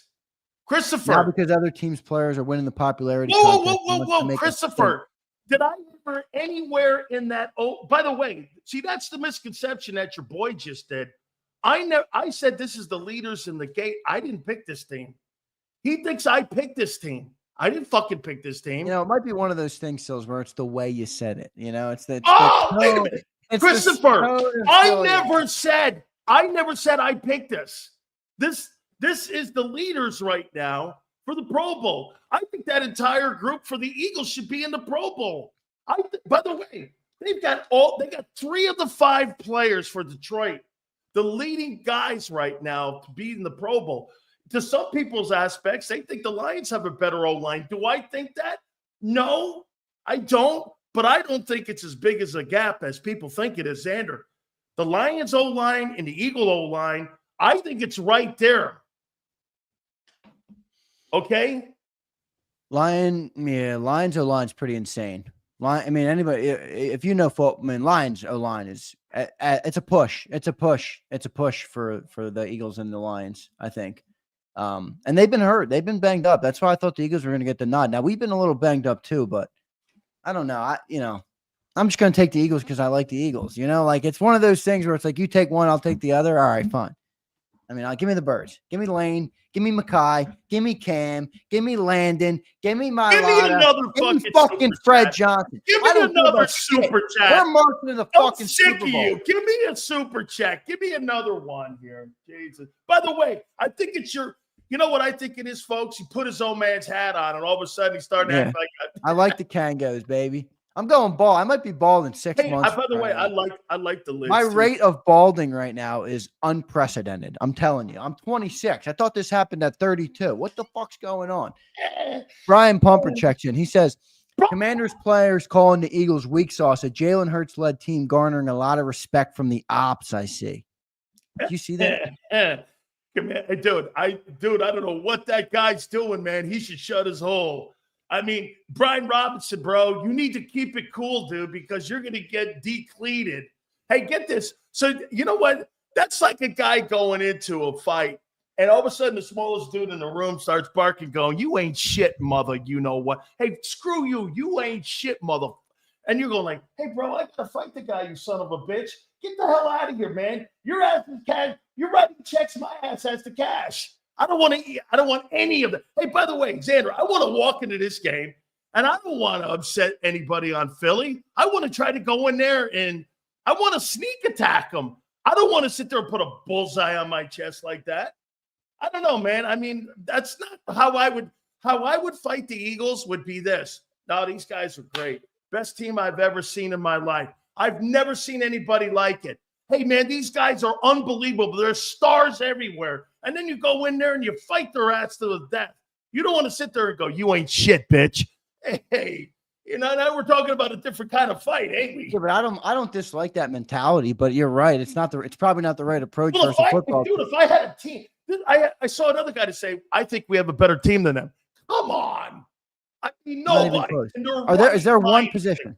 Is there one position? Can you think of one position where the Commanders are better than us?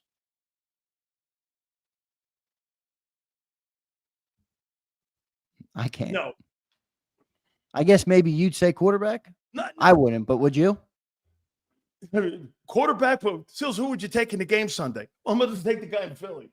So, I mean, I can't answer that. Interesting. I'm actually surprised to hear you say that. Well, who are you going to go with? A veteran guy that fucking is 40, whatever he is? Or are you going to go with a guy who's had a better year? And to your here's something that I don't like, you motherfucker. Here's something I don't like about what you are, because watch this. What if they are hiding him and they brought him out for fucking Steeler game and he can play like that next week? What if that is true? I don't believe that. Okay, but what if he goes out there? I don't think he's thrown for 300 yards this year, has he? Jalen, he did in week 1. And he did, I think, versus the Bucs too, because we were way behind. He's had 2 games? I think 2. I know he had week 1. I know week 1 he was over. Let me look. Yeah, I thought he was. Oh, wait. I thought he wasn't in week 1. 278. 311 versus the Saints. One time. He's had one Bucs game. Had 158. He's had one game of 300 yards this year. Yeah, he's got 28, 92 yards with 3 games to go. I mean, he might finish with 32, 33 on a passing yard. He's not light in the air. He's not light in the land. No, he's going to end up with what Vegas. Remember what Vegas said? Vegas said 3,400. Yeah, we were all, even I was like 3,400. Vegas is right on the screws. I'll eat a little crow too on one thing, by the way. I'll eat a little crow. I agree with Buckhalter top here. He says, as a producer, you shouldn't undermine your talent and throw out the I do think that's right.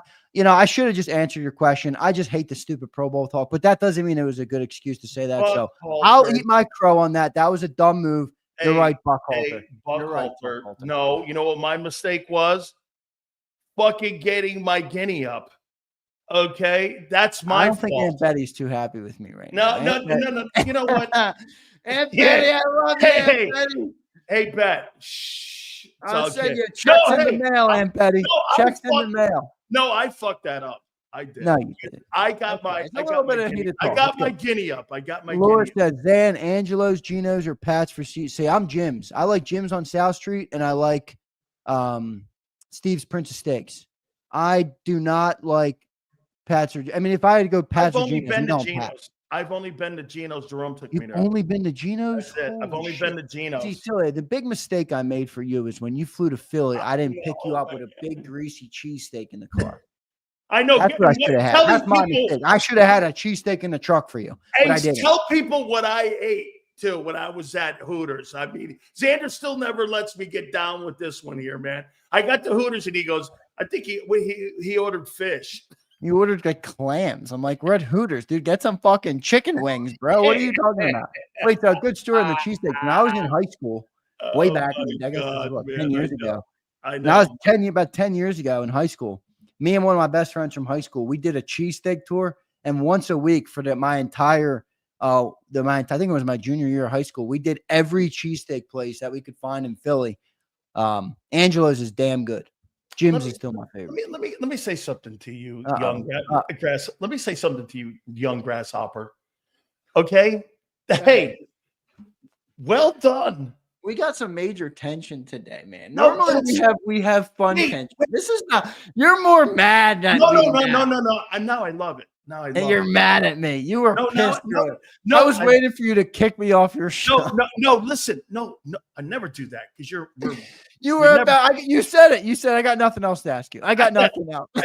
let me try and get through another couple of topics. I got nothing else. Wait a minute. Can I tell you what's fucking happening here? He's like my brother now, so he knows what my buttons are. And no, that very. Hey, listen. I want to give you some love here, man. All right, I don't need it, but I'll take it. I see this guy right here. Fuck you too. I don't need it, but I'll take it. Hey, I love it. I love it. Do you want to read these or not? Jason Cole's going to read them. Me off again. John says that's not his trend. Is inconsistency. It's on the field. It's visible every game. Nick and Kellen offense is too much. That's what he said about Jalen. I mean, look, I get it. I'm one of the people that I get it. He's got some deficiencies, but everything else he's doing is clearly good enough for this team to win a lot of football games. I don't know of another era in Philly where winning happened at this rate. Can someone alert me?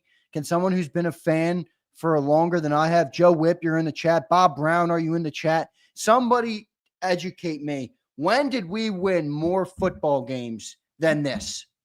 Never. I don't think we have. Okay. We have. No. By the way, I'm cracking up at the one person's comments. I know. I'm seeing it. I'm cracking up. You don't know what you've done now. I've got a ton of shit that I have to take after this thing. Stig Lord says, we did that for Devin White. What? The celebration and the breaking news. Devin White.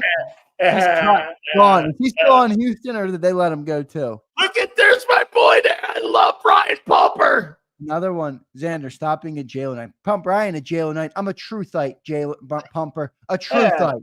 We keep fucking winning, Brian. What do you want me to say? Fellas, anybody but the Bucks. Jalen Hurts might turn into a paperclip, he says. I want somebody to shut up, not you. You do. You do want me to shut up. Not you. No, not Xander you. need a nap. I don't need a nap. I'm a grump. All right. I blame the two guys I talk to all day. You and John. I'm becoming a Grinch like you two guys. You know what? Wait a minute. How come when John says the same shit I do, you don't kick his ass and you come in here and you fight with me? Oh, hey, hold on here. Can we push to either 5 or tomorrow? I'll tell you what. Cole? Jason, yeah. What do you think I should do? You want to do them at 5 or should I push them to whatever you want? I don't care. If you want to do them tomorrow, normally he's on Friday. Whatever you want. Let's do tomorrow. Let's do Friday at 4. Hopefully we have a funner segment. It's a football Friday before Christmas, Sills. We got to have a good energy tomorrow. We can't be fighting about Pro Bowl votes. All right.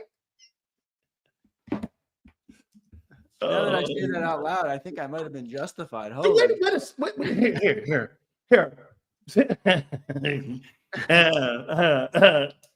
Come on, man.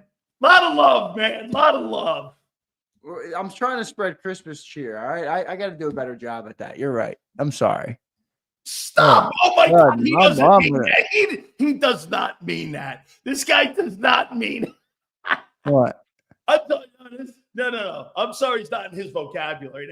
That's not going to happen, man. No, I'll say I'm sorry if I feel that it's warranted. Here's another one here. Let's get sound like my chick though. You need apologies left and right. It's like, oh my God, I'm to me. I don't know.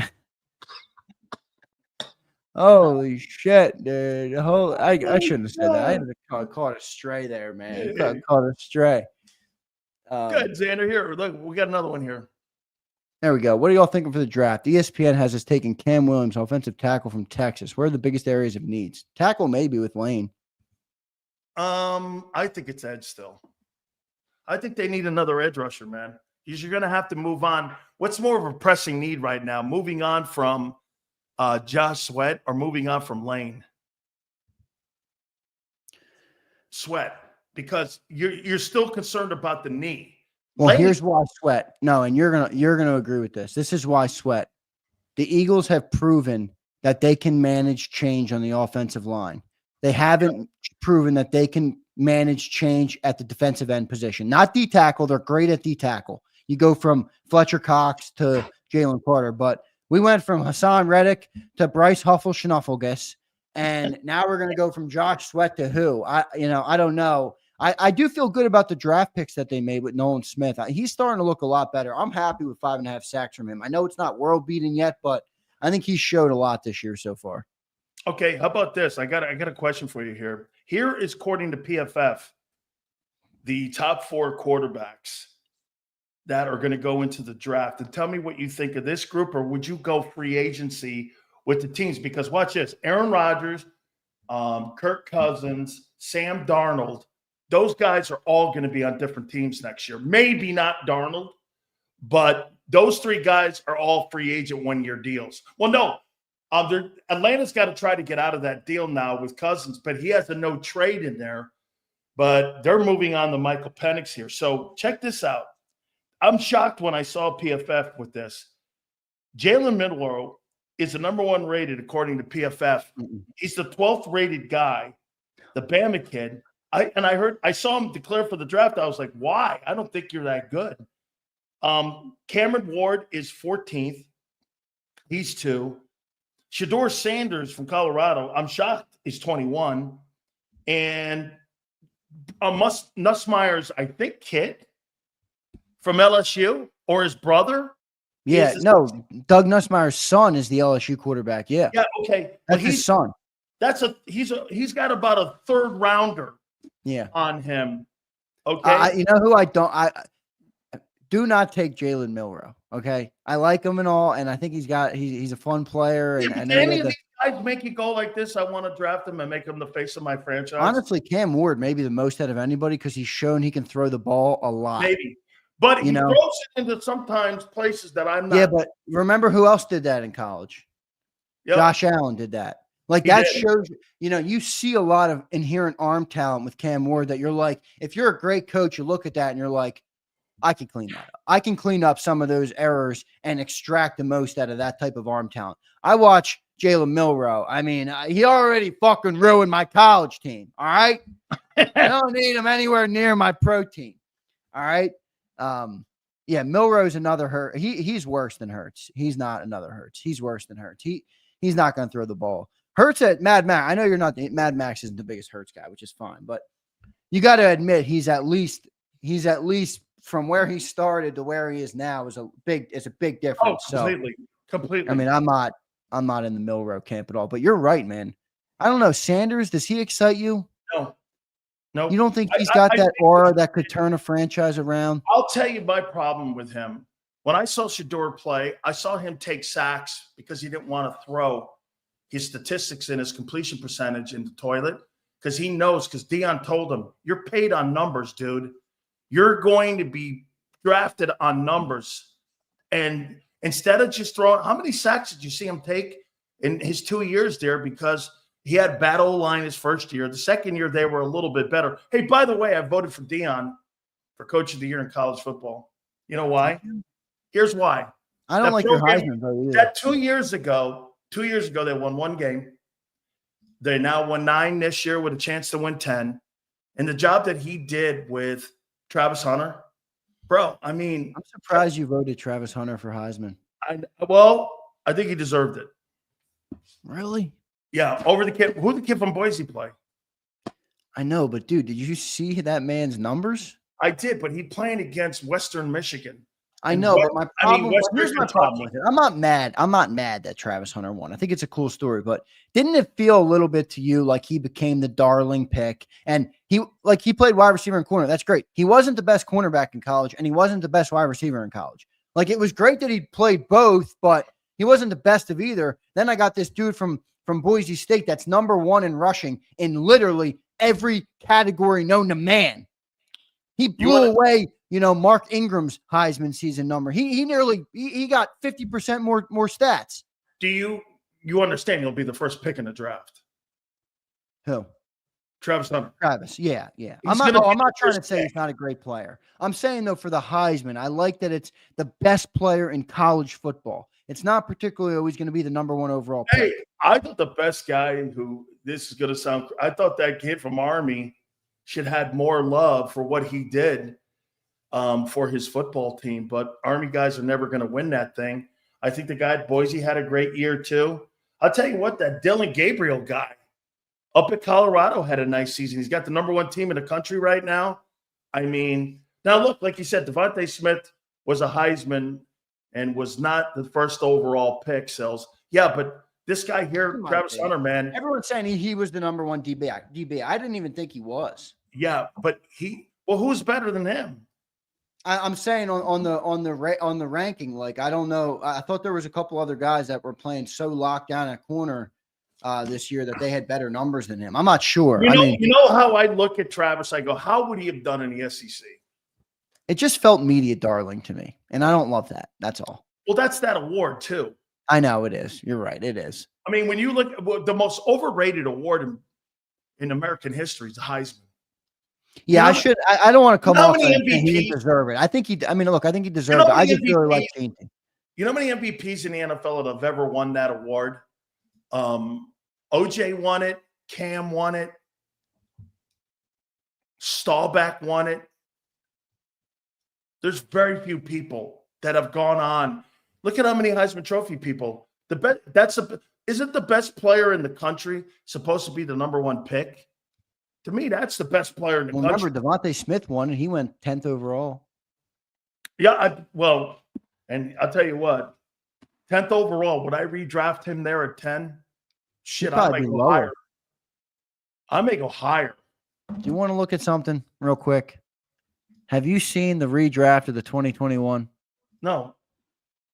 All right, listen. Let me just run it real quick because I don't know if Devontae would be. I don't know if he'd be 10.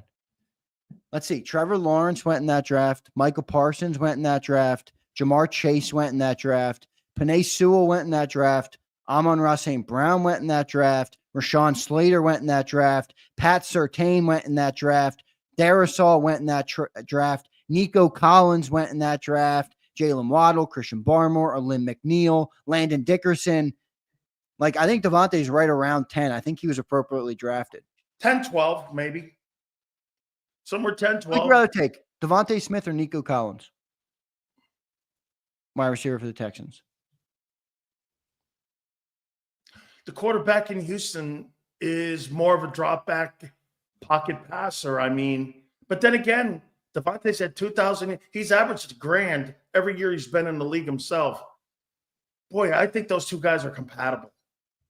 I mean, I look at Nico and I look at him. Watch this. If you want Devontae and I take Nico, I'm good with that. I mean, yeah, I don't know. I think Devontae's around where he should have been. I think they're compatible, though, both those guys. Yeah. I think they fit both their systems. I think he's having a good year again this year. Yeah, he is. I would probably take Devontae. Thanks for becoming a member, dude. Joe became a member. Joe, were you bullied out of your gray name? He says, Merry Christmas, Xander. Merry Christmas, Joe. I appreciate it, man. That's really cool of you. And you'll be entered in on Xander. You'll be able to join in on the fun. Leon Banks checked in. You know, he was messaging me on another, I forget, it was some other page that they were, you know, still every time I go in another Eagle live stream, somebody wants to cries to me about some sort of thing they hate JAKIB for, whether it's me, it's Miss Anelli, it's you. I'm like, I don't give a fuck about any of this shit. Leon says, Z, I appreciate it. I'm going to be a member now. Leon, that's cool, man. He was blocked on our channel. I think our previous producer blocked Leon. I'm not sure why you got blocked, Leon. I appreciate you, man. Appreciate it for being here. Pretty cool. Who was the number one pick in that 21 draft? Who would they have redrafted number one? Micah? See, if it were me, depending on my team, I'd probably go Sewell. If I had like no offensive lineman in your shitty lineman. Well, I'll just think about it. I think this is where I think the Eagles get it right as an organization. Most teams build from the outside in, and I think it's a wrong way to do it. So if I'm picking at the top of the draft, I'm assuming I got shitty lines. If I don't have a good tackle, I'd probably go Sewell. If I have my tackles, I'd probably go Parsons number one. That's what changed the dynamic in Detroit around, was because they went in the lines. Exactly. And remember what the Bengals did that year. They passed on Sewell and took Jamar Chase. I'm not saying they made a bad pick. I wonder, though. But that pick is I'd rather have Sewell. For Joe Burrow, right? Like, Joe Burrow is going to make anybody look better. Yep. I know Jamar Chase is amazing. I'm not trying to take away from him. But I don't know. You might value Sewell there a little more. Let me ask you this. Who do you think is more valuable to the Eagles, Lane Johnson or A.J. Brown? It's funny. Those are the two guys, whenever they miss, we lose. So those are maybe the two most valuable players. But I probably that's a tough one, man. I probably lean Lane, but does Jeff Stoutland make you feel better about it where you go AJ? I don't know. Lane is an awful great. Look, not that AJ's not either, but man, I'll tell you what, I'm going to be more with the fat guys.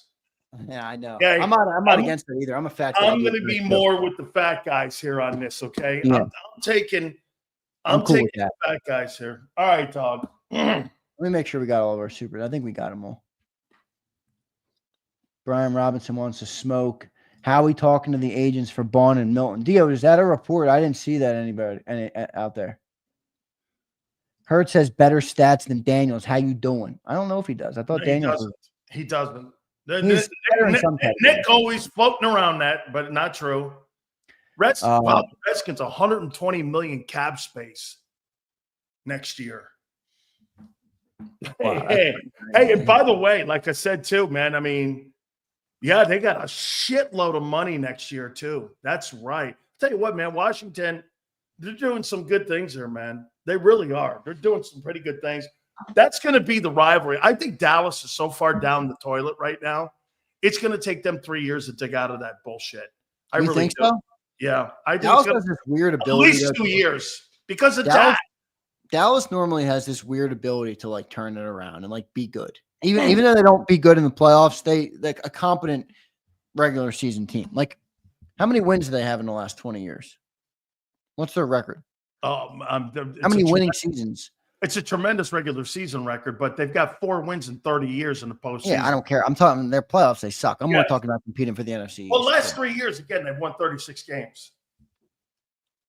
Right, 12, 12, and 12, right? Yeah, I mean, well, counting this year now, you know, you're talking about 40 some odd wins in 4 years. I mean, they have won a ton of games this year. So again, yeah. Hey, man, interesting. I need to fly to Cali to give you a hug. No, no.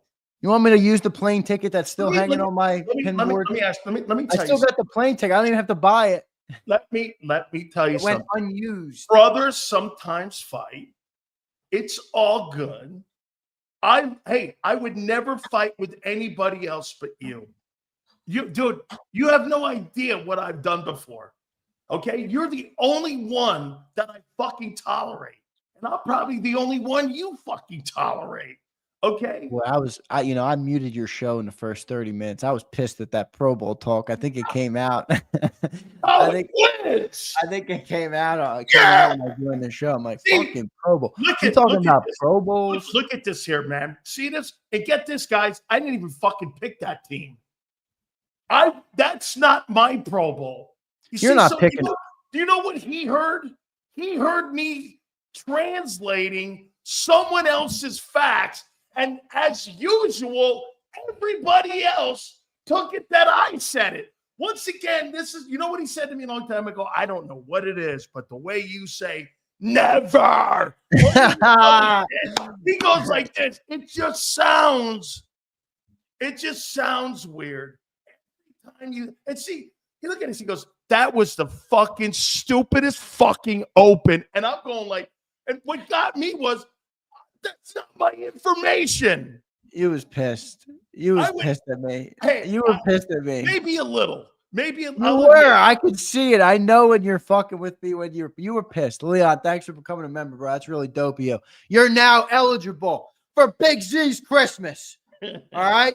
Hey. You're eligible. We're gonna give away that Jerome Brown jersey. When you want to do that on your show? Let's tell the people now because I want them. You got to be present. You got to be a member. Are we working Christmas Eve? Christmas Eve, I was thinking maybe we'd do abbreviated shows, like an hour for you, maybe an hour for Birds. You want to do it on Christmas Eve? Yeah, maybe that might be a good idea. Christmas Eve, maybe. Yeah. All right, I'll send you there's definitely no shows Christmas Day. We're all taking a complete day off on Christmas Day, so don't be looking for content. I may schedule some content out, but nothing on Christmas Day, and then even the day after Christmas, we might do abbreviated too. So you're right, Leon. You're right. Leon, that's cool, man. That's a cool comment. Thanks, bro. Yes. Okay. Make Sills work on Christmas. See this? See, listen. That's a Scrooge. That's a Scrooge. That's a fucking Scrooge. Wait a minute, senor. Did you hear what he fucking said? That first segment got me so pissed off. I had to mute the fucker because I couldn't take it any longer. And then I had to go ass in on him, and I went elbow in on him. Did you hear that? You know what that is for me? That's the ultimate fucking absolute merit badge, that I can motivate people to be that upset that he turns it around on me and made me a holy shit, what a circle. Buckhalter says if Sills works, Xander has to work. Buckhalter, I work every day, dude. I love what I do. It's not work to me. I love talking football with everybody. It's not about that. Hey, Buckhalter, you ever see me take days off? I only take days off when this guy 4 days. tells me to take off. I got to beg him to take a day off. I mean, seriously. Dude, anytime this guy, because you know what? We're building something great here. And I got to tell you guys, man, anytime they ask me to, I would. By the way, Xander, you do anything on Christmas? I'll do something for you, man. No, we're not doing anything. I'm doing the day off for Christmas. Just know this, bro. The reason for that is Christmas is a big day in my house. So always has been. A huge Christmas Eve is in my house too. Yeah, and the last 3 years, the Eagles have been like Christmas Eve, Christmas Day game. So it's been. So I was like, listen, let's take this year. It's a perfect setup. Christmas is in the middle of the week. Sileo disconnects his generator when he wants a day off. That's good. Hey, Elizabeth, I think you need. Hey, Elizabeth, you know what? I'm going to have a talking to you after this here, man. You're not happy Elizabeth. Elizabeth, I love this fucking kid. All right. Checks in the mail, Elizabeth. You'll be all right. All right. Checks in the mail. Yeah, Joe, you're eligible, bro. You're eligible. Leon, that's cool of you. Leon, were you a JAKIB hater in the past? Because Leon, I mean, that's a cool comment. I think Leon used to be a JAKIB hater. You know, Sills, I laugh, all right? Because now my new thing is every JAKIB hater will eventually be converted to a JAKIB lover. Eventually, I'll get each and every, all of them, even JM, who called the NAACP on Big Sill, who now cries to me. You know, every time I'm in a live chat and JM's in there, he's like, you're getting sued by Miss and Ellie. I'm like, you think I don't fucking know this? The dude ripped us off. I paid him 150 G's. And JAKIB is killing him in my life. He didn't do shit for 38 days of work. He ripped us off at the tune of $4,000 a day. But this dude, JM, thinks I give a fuck that he wants to comment to me in another chat. I'm done with these people. Every JAKIB hater will become a fan. All right? That's the goal. Oh my God Almighty! So here I got 3 of them, 3 Mitchell jerseys. We're doing. Oh, dude, those Mitchell jerseys are just absolutely insane. Okay, because hey, dude, I bought my Dick Allen jersey from Mitchell. Was it Mitchell Haas? What is it? Mitchell and Ness. That's it. It's a Philly company, right? Oh, is it? It's a Philly company. I'm not sure. They're a good company. Listen, I got my Dick Allen. I know we teased the giveaway. I'm telling you, if I can't get another one, I'm going to get a different jersey. I don't know. I don't want to lie to the people because all the people were like, Sills deserves that jersey. And that size, that would fit Big Sills. That's a big boy jersey. Like, Sileo might need to. I think Sileo in the Jerome Brown jersey would be a great way to convert some haters. What say you, Big Sills? Oh, absolutely, man. Absolutely. Hey, listen, if that thing ends up in my house, man, that thing will be worn more. I'll tell you what, I'll go to bed in that thing, man. I love that goddamn cool guy, jersey. man. It is a cool jersey. I got to get Sills that jersey. I'm going to do it. I'm going to get him one. It's my duty. And I also am going to get the jacket I wore. Yeah. I got to get myself one of them because when there's a parade on Broad Street, I mean, you know, I got to roll up in the fucking jacket. All right. Holy shit here, man. I just saw somebody say something to me real quick before we get you out of here, Xander. Sills, how did this old line of the Eagles compare to the Hogs of the 80s with this is a super chat. We missed it. Jeff Bostic, Russ Grimm, Joe Jacoby, Jim Lachey, Mark May. You could put Raleigh McKenzie in there too. Mark Schlereth was on that team who's been on this program. Is this old line, now you got to remember something though, that old line won 3 Super Bowls. That old line, that Hogs line won 3 Super Bowls. Okay. This is I've been going through Sills all the NFL films and I'm learning more about the history of the NFL because I'm a younger fan, so I'd like to learn more about it, but I've been getting through it. I got to get to all these. There's so many moments in NFL history, dude, that are so so worth the story. I got to go through See them all. and that's what accentuates when you're talking about Saquon Barkley running down. You see, John doesn't really look at the 2105. Isn't it funny? When you talk to the media people, I know you were talking to Mike Gill the other day, but when you talk to media people, they don't give a shit about that record. But when you talk to Brian Westbrook, or you talk to Hugh Douglas, or you talk to Ike Reese, or I say it, dude, if I was a player, I'd want that record. I mean, I would want that record, man. Not at the expense of me being injured, but Xander, do you not agree? The Eagles are going to have to play 18 weeks of football. Yeah, I agree. I think the last game is going to be meaningful, especially with the Lions taking on the Vikings, right? Now, that last game might not mean anything. It might not. See, here's the only scenario I see where it might not would be. But that's the Giants. If the Lions win the next 2 weeks and the Vikings lose next week to the Packers, the Vikings will be out of the 1 seed contention. And then you still might be fighting for it, because if the Vikings beat the Lions, then you might be in the running. See, who are the Minnesota Vikings playing this week? I thought they had They're playing like the Bears. They don't have a hard competition. Oh, they'll take the Bears out. They'll be 13-3. You actually, by the way, Detroit. Does Detroit have anybody tough this week and who they're playing? Because the Eagles might actually. Seahawks. Vikings play Seahawks this week. Okay, that's a tricky game. If Lions play the Bears. Gotcha. Okay, that's a tricky game. But I would say this: don't you think of the top 3 teams in the NFC, the Eagles probably have the toughest game this week of the 3 with Commanders. Now you could throw Seahawks. It's in Seattle, like Nick just said. That's a tricky place to go up there and play. Okay, I mean, Philly's probably got of the top 2 to 3 teams of the 12-win teams. They probably got the tougher game this week. Yeah. Okay. Then they got the roller. Then they got a coaster ride on the way out. Yeah. Whereas Is Geno Smith out too? What's that? Geno Smith might be out for that Seahawks game, though. Well, then that is really great news. Yeah. Twiz, real quick, just a couple more supers. Twiz says, I turned 39 on Xmas. Hint, hint. Twiz, I'm waiting for your name to get called, brother. I'm waiting for it, Twiz. Prince says, Xander, I want the Mitchell. Jason 18. What's up, Jason? He says the Sills face on the Grinch pinching the Christmas ball with the eagle. You see the eagle? I love that. On the ball? You're a mean one, Mr. Sills. Dude, the song you did at the start of the show the other day was insane. Oh, my God. You kept going, too. Can't stop laughing. I'm at work. People are looking at me crazy. Merry Christmas, Big Sills and Z. Merry Christmas to you. Merry Christmas to you, my friends. All right, so one more. Oh, we got another one here. Big Pumper. Hey, fellas, what's the story with the shoes? Philly media with meat glazing questions for Hurts. Motherfucker, ask about the X's and My Pumper. What are they asking him about him wearing 2 different shoes? Hey, Pumper, I tried to get you the jersey, man, but no one wanted you to win it, dude. No, I got to be fair here, man, because I'd pick you every week. So Xander and I, man, when we give shit away, we got to leave it up to the people, man. So I don't know, man. Maybe normally it's a random drawing. So maybe he'll win it in the random drawing. He could get a W in the random drawing, but we'll see. All right. Xander, I appreciate it. All good, brother. You know I love you, man. Yeah. We'll have a little powwow after the show. No. Because I'm transparent. Wait a minute. I'm fucking transparent here. Listen. So you want to have a powwow in front of the people? Yeah, I do. Because you know what? This is what already had it. This is what makes this real. Listen.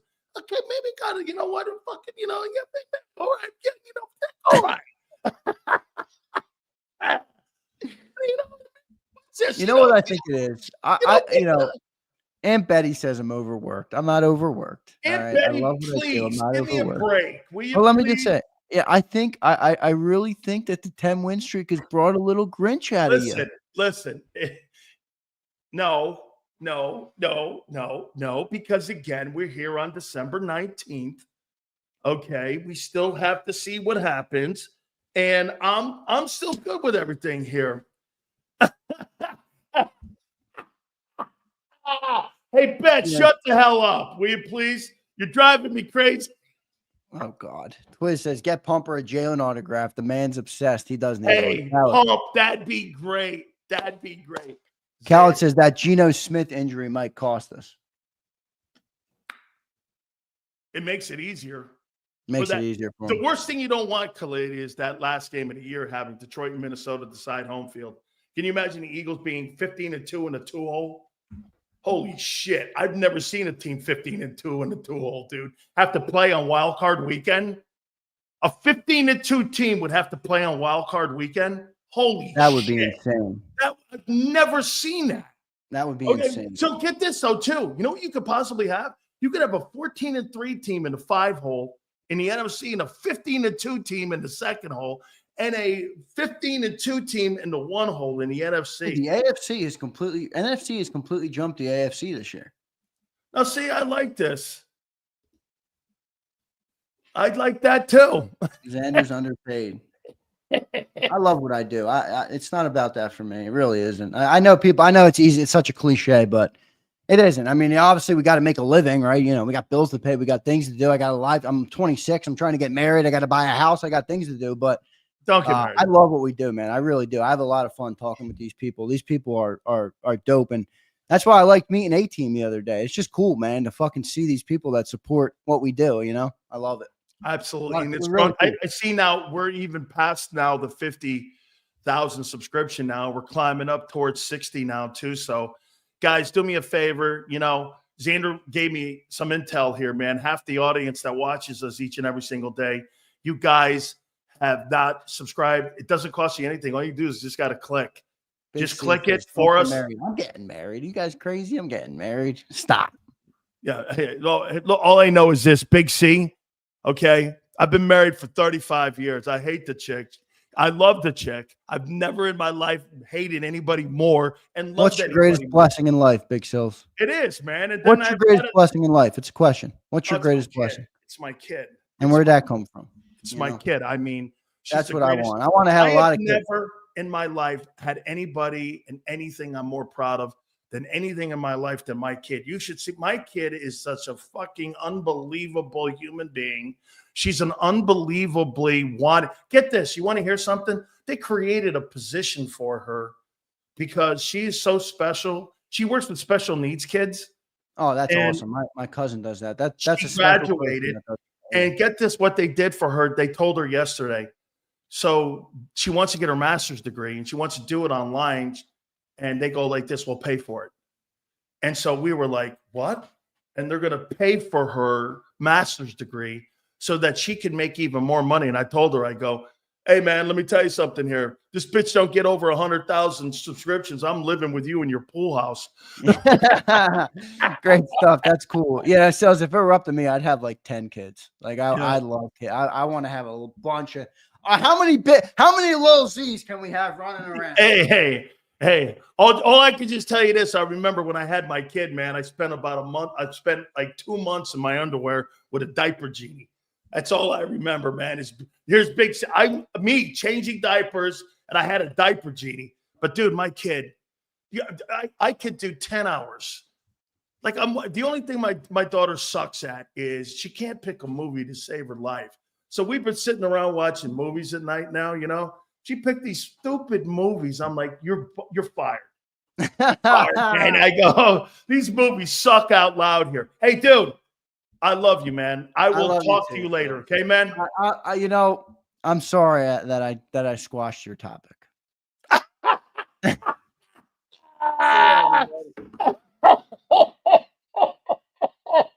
Oh my God. He just took a shit on me again. Holy cow, man. That was good.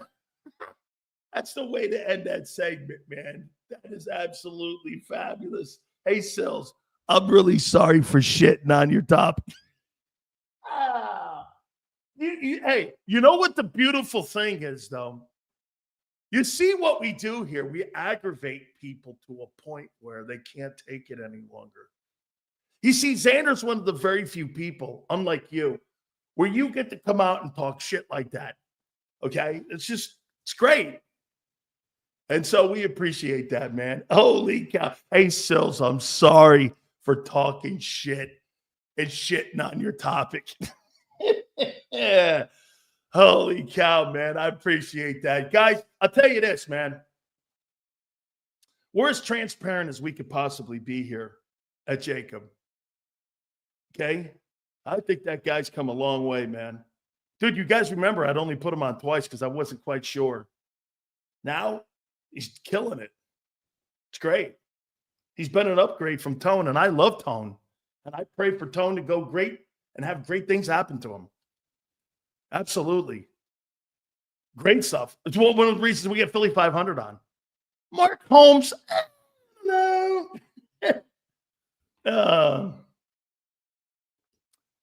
Okay. So the Sills Grinch doesn't go back to his cave until mid-February? Hold on, Jalen. Who said that? You got to get out. Hey, you got to get out of the playoffs before you can start barking like that, brother. Okay? You can fight with family, but don't let outsiders fight with them or there will be problems. That's what, hey, when Xander and I have some issue like that, and we do that in front of you, you're family. That's right. Hey, Tony, thank you. Guys, do me a favor. Let's get this thing up to 200 here. Okay? Highest paid linebackers making per year right now. Brandon, I believe that's Roquan Smith. I think he's at $20 million right now. I think he's at 20, and I think, if I'm not mistaken, I think Patrick Queen is sitting in there at 13.4. And I think also, too, that Warner's up near 20. No, Zach Bond's not going to be in that room. Okay? You see what, hey, look at this. Isn't this the theme of my show? How many people say this? I couldn't stand you, Sills. Now. Okay? Sills, you've got the best show on YouTube. Thanks. Listen, hey, man. It's funny, Richard. The people that have made my career have always given me the best show, whether it's on radio, TV, what we're doing now. It's because my audience. I'm not the greatest broadcaster of all time, okay? But what I do is we all connect, and I've connected for 35 years. See, look at Senor. We love to hate you. You see what Xander did? Xander at the open, just like in the postgame. I personally, after the fact, that's why I started laughing. Honestly, hey, by the way, if I had a problem, you guys would know it because you know hey, Xander, just so everyone knows, I've been fired for jobs for telling people to go fuck themselves. I've walked out of studios.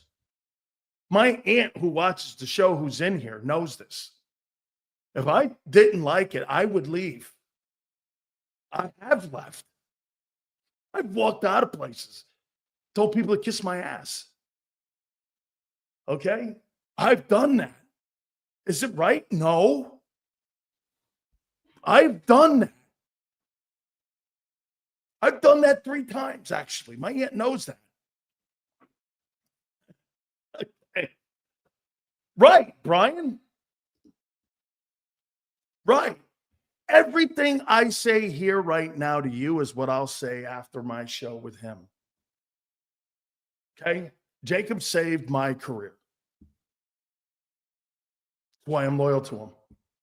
That's why we can have a conversation like that in front of you. I have no problem saying this in front of anybody. Would I ever talk like this to another media person, like at IP or 97.5? I'd tell them to go fuck themselves. Okay? You know, Joe Kraus talks to me in a way I would never let anybody talk to me. Now, I fuck up a little bit. I get it. Okay? But I would never let anybody, and I haven't in my career. I have not. We're here building this. Okay? I swear to you, you will never find a more transparent show in your life. Oilers O-line, Mutchuk, Matt. Oh, God, was that. I played against that line. Mike Munchak is such a great player. Bruce Matthews was absolutely insane, and Dean Steinkooler was off the charts. Okay? Bet they know that. Big Seals, Roquan makes 20. Warner makes 19. Edmonds makes 18. Queen 13. Bond's going to be somewhere down there, Queen. Down there, 13. Hey, Mike Munchak is a great player. Mike Munchak is as good a player as you get, okay? I got Dan Sileo on phone headphones, and I got Eagle Eye on the television. Pretty cool, man. Z and Sills, you guys have taken over my midday sports talk fix because there's no BS here. Real talk always wins. Pat, you see what we did? Right. That's not contrived. That's not acting. True sports talk is that. That's true sports talk. People getting upset, people getting pissed, people having conversation, people having dialogue, people being genuine. Those are my rules. Okay? Yo, Seals, you really pissed at me earlier. I just watched the clip.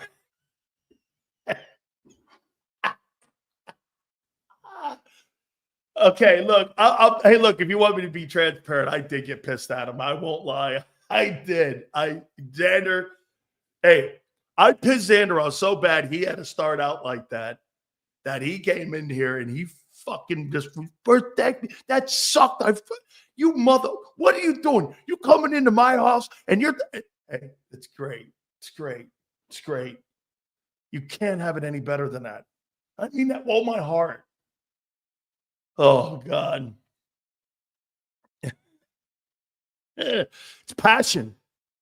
Hey, it's called passion. Just when I thought I was out, you pulled me back in. I know, man. That's the story of my life. Costello of Eagle Sports Talk. You'll make it interesting every day. That's what it's got to be. Hey, would you guys all agree one thing before I take a time out here? By the way, Phil Simms is going to join us at 5:30. Would you agree with me on one thing? You don't hear anything like my show anywhere in the country. Do you agree? Sills, I remember your rant on the Hurricanes on QAM. Are you South Florida guy, Kyle? Hey, do you know that they played that thing all over the country? Oh, it's one of the greatest rants of all time. Thank you, guys. Great.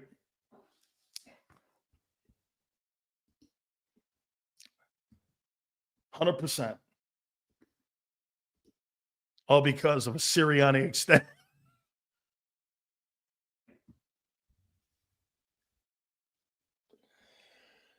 M. Reyes with a rare win.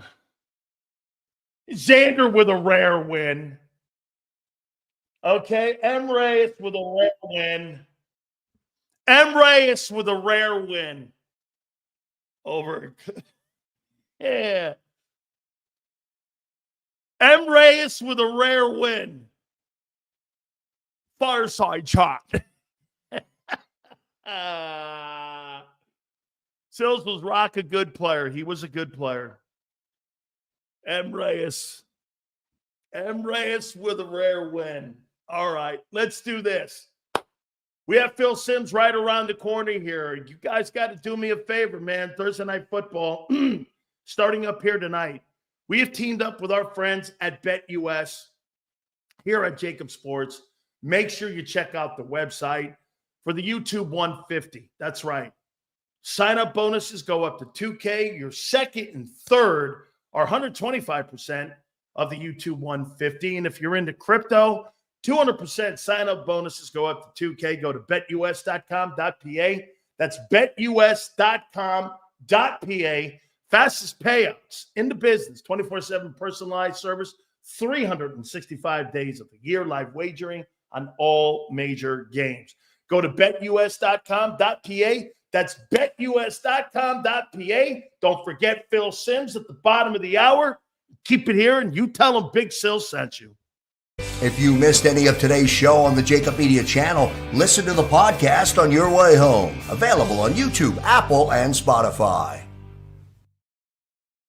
Ignite your nights with free live entertainment daily, only at Live Casino and Hotel Philadelphia's Center Bar. 7 days a week, enjoy some of the region's top party bands, performers, and DJs as they take the stage in the heart of the casino action.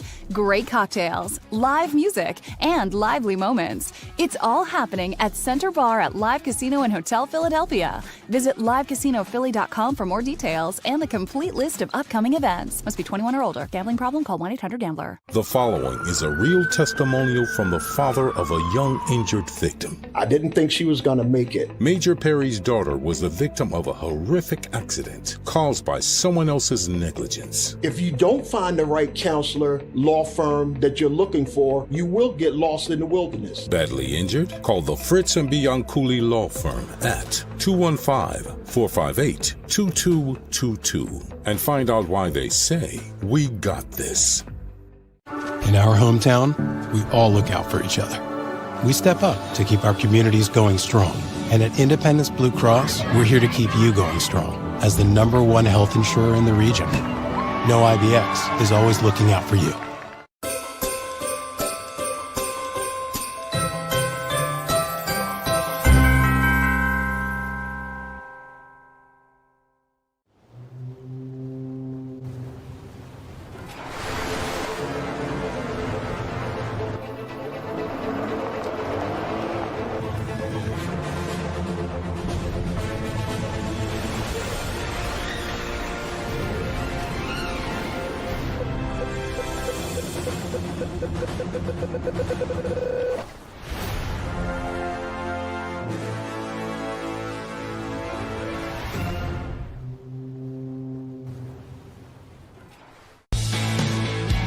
We noticed that there was mold creeping into our basement about a year and a half ago, and wanted to make sure that we were getting rid of the problem permanently.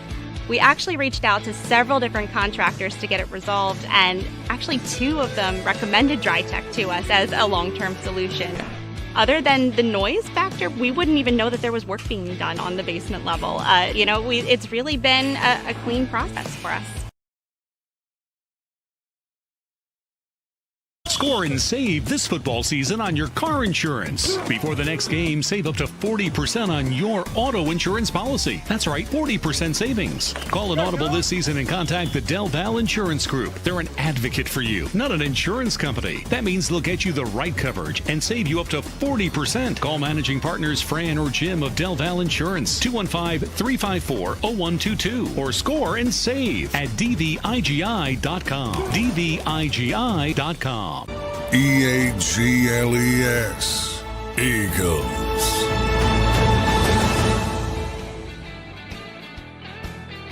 Big Sil's National Football Show. Do me a favor, guys. Please hit the like button. We are going to have Phil Simms at the bottom of the hour. Do you guys know in Eagle history what happened? Speaking of the Giants and Phil Simms, do you know what happened 14 years ago today? You guys know what happened? In Eagle history. What happened today has to be one of the great highlights. And you know what? You've made highlights against this one team numerous times. Okay?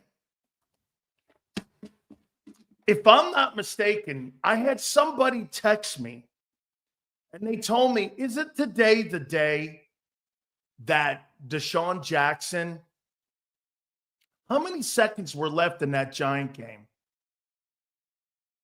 10? 15 seconds left? Was it like 10 or 15 seconds left in that game and he took it back? It was like a punt return, right? I don't think it was a kickoff return. I think it was a punt return. right? Like, he ends up taking it back to the house, and they ended up winning. It was one of the greatest returns I ever saw in my life. Okay? I mean, it was a punt return. I remember watching that game, and I'm like, he's not taking. And he took that thing to the house. I'll tell you what, man. He's one of the greatest. He's one of the greatest. He's one of the greatest special teams guys of all time. Big C says that Jackson even muffed it. I think I remember that, man. I do. I think I remembered that they muffed it there, man. Gotcha. I was going to say that would be hard to manage if. Okay. All good there. Thank you very much, Ryan. Yeah, I remember that, man. I remember watching it, and somebody sent it to me. They said, Sills today, Jackson took it back to the house. Giants, you guys had also, too, like the Joe Pisarcik play happened in the Meadowlands with Herm Edwards. Miracle in the Meadowlands. That was also there. Yeah, absolutely. By the way, I saw somebody, when Xander was on, I saw somebody say something about why do the Eagles get so much disrespect from the national guys? Why do you guys believe that the Eagles get so much disrespect? Why do you think that is? By the way, I'll give you here. Pete Prisco from CBS Sports is picking the Commanders to win on Sunday. He's picking the Commanders to beat you Sunday. Their head NFL guy, Pete Prisco, is picking the Washington Commanders to beat the Eagles on Sunday. That's what I say, Nick. It's you. It's not the team. It's the people. It's you, Nick. It's what I talk to every 3:30. It's that. They get sensitive about their team. You see, there's certain fan bases that like their team. Then there's certain fan bases that love their team. Okay? And you have the majority of them. And Nick says they feel we're arrogant. Hey, man, you have to be arrogant to love something, don't you? You can't half-ass love something. Like, here, let me do this. Nick, do you think Philadelphia fans and Philadelphians, I don't know. I'm never going to pretend to be one of that and one of those. I'm not. I think I got a lot of similarities in my life and how I live my life like you guys do. But I'll never, ever say I am. I'm an East Coast guy, and I'm an Italian East Coast guy raised in a very Philadelphia-ish type. And we got a lot of family members in Philly, but I'm not from there. But what I am from is from the area. But what I do know is that we're arrogant, and I'm arrogant. I know that. Okay? And nobody likes to be shit on, especially with something they love. Do you think the Philadelphia fan base likes the Flyers like they do the Eagles? You know what I would say to this? The Philadelphia sports fans probably like the Flyers when the Flyers love them more. Can I tell you the problem that I have with the Sixers and that whole fiasco that you saw today in the city council with the Philadelphia Sixers getting that arena and they were voting on it? Can I tell you? And you tell me if I'm wrong with this. I think the Philly sports fans will do this like the Flyers. Dude, when I grew up, the Philly Flyers fans I thought were as insane as any fan base I've ever seen in any sport. You should see when I covered and worked in Tampa, when the Flyers fans would come down and they would come down to Tampa. Fuck. I mean, they came down in droves. They loved that franchise. You know, there were a couple finals appearances, I think, against the Islanders in the 80s, the Hextall finals. I think, and I think the playoff runs with Lindros and them, I kind of think brought him back a little bit, but I don't think it ever brought him back to Broad Street and those dudes and those guys that played like that. The Sixers, I'm not sure they ever really have. Okay, you'd have to tell me. But the Eagle fans, man, if that team sucks, they love them. If that team wins, they love them. I don't think they like the Flyers right now because I don't think they like Flyer management. Is that fair? Right? Is that fair? I mean, how can you love something when the fan base is being treated like that by the Flyers? Or how about see, I'm a hockey fan. And now to me, with this arena, with the Sixers, dude, hey, Josh Harris, you're a carpetbagger. Build your own fucking arena yourself. Don't take advantage of a fan base that will give you everything you want in your life if you do the right thing by them. And you know what that is? Build a team. Build a team that people can be proud of. Look at the Eagle fans right now and how they support that football team. You know why they support Jeffrey Lurie? Because every year he's around the rim. The Sixers aren't around the rim. They pretend they're around the rim. Then they flash a guy like Embiid out, and you're like, this guy doesn't even want to fucking go to work. How can you support something when the star of the team doesn't want to work every day? I don't get it. Okay? I mean, how in the world do you sit there and go like this to a fan base? And go like this. We want you to build an arena for the Sixers downtown, and you've done nothing. You haven't won a championship since 1983. And Iverson's finals is the last time you were relevant. Seriously, the last time you were relevant, it's not with Embiid. It was with Iverson. How long ago was that? I mean, how long ago was that? Look at it. See it here? Right location, wrong owner. Damn right. Dude, let's say something I've learned 4 years now talking to you guys. Okay? Hey, man, I think you guys would sell your homes to build some of these franchises, stadiums, and arenas. And I think you really would, depending on who it is. I'll give you what you want. You better be the right guy, though. Because if you're not building a team, fuck you.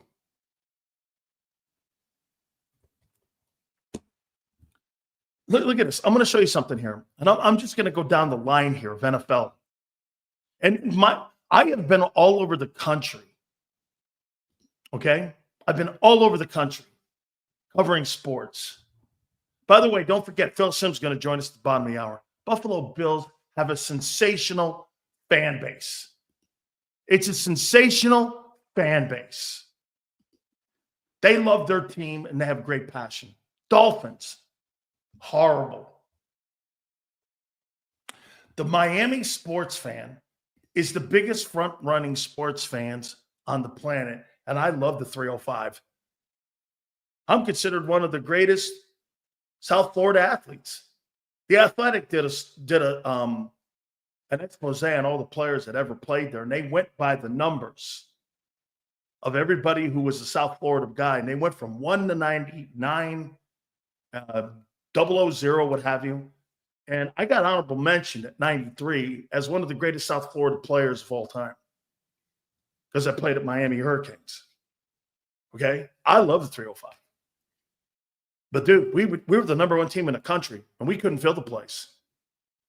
We filled it with Oklahoma, FSU, Florida, Notre Dame, all them played. But if we were playing some other school, shit, man, Alabama could put Tennessee, Chattanooga in there, and they'd have 100,000 in that stadium. And you're right, yo. Okay? You're right. The Hurricanes are more popular than the Dolphins. We are more popular when we win.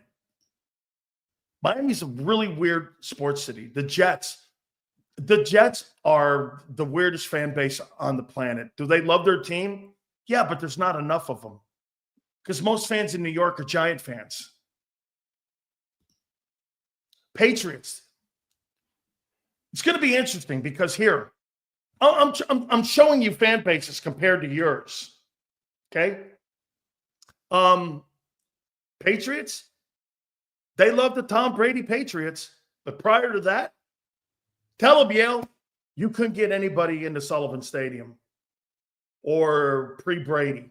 The Patriots had no fans.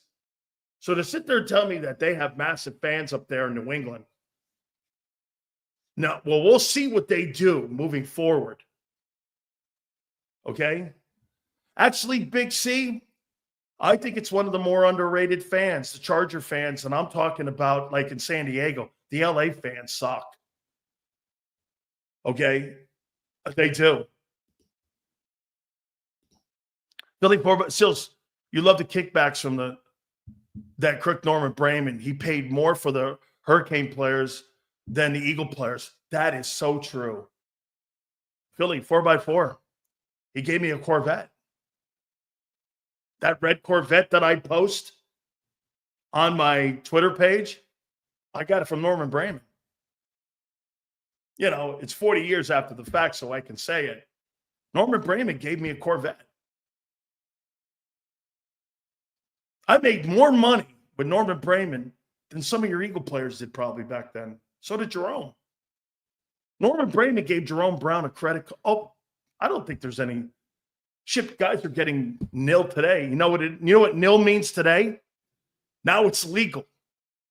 Norman Brayman gave Jerome Brown a credit card. It's fat. I didn't get the credit card from him, but I got a card from him. I had to pay $1. Hey, Yale. Here. Hey, look at this. There's the card Norman Brayman gave me. That's in the Miami Hurricane parking lot. That's me back in the Miami Hurricane. Right there. That Corvette was given to me by Norman Brayman. Right there. It had 2 miles on it. And you see this car here? I had to pay $1 a month until I became a pro. And then Norman paid the note off. And you know what I used to do with Eric Dickerson? Eric Dickerson told me he got a 280Z or something like that, whatever those cars were, like a Z20, a 280Z, like a Camaro Firebird or something. I got a Corvette. By the way, Jerome loved it. Jerome had a Corvette. Yeah, the owner of the Eagles gave me that car. He said, come down to the lot. So I went down to the Cadillac dealership there in South Florida. And sure enough, I'm walking in and they go, your car's out front. And I went, come again? And they go, that red thing you walk by, that's your car. And I went, what? And that's the car I got in trouble with Jimmy. Right there, that thing. I love that car, man. Yeah. I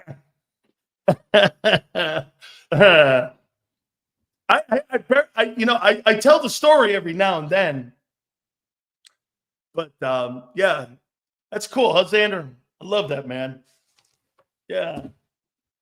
So Norman Brayman paid me more than the Eagle guys in 86. Probably so. I love being in Miami. I did. I love being in South Florida. Oh, we're going to catch up with Phil Simms here in a minute. So, yeah, I mean, let's see here. We just got a text. I'm hoping that see here. So Mark Gastineau wants to come on. We're going to probably put Mark Gastineau on a couple days. They just did a really great 30 for 30 on the New York Stock Exchange. So we'll probably get Gastineau on and put him on. We'll put Mark Gastineau is a different guy than he was. Boy, I'll tell you what, man, I watched that 30 for 30 twice now, and it's the brand new 30 for 30. And Mark got a brand new commercial out of it. He got more recognition out of it. I told him the other night, and by the way, I told him, hey, Yale, I told him that I didn't really dig.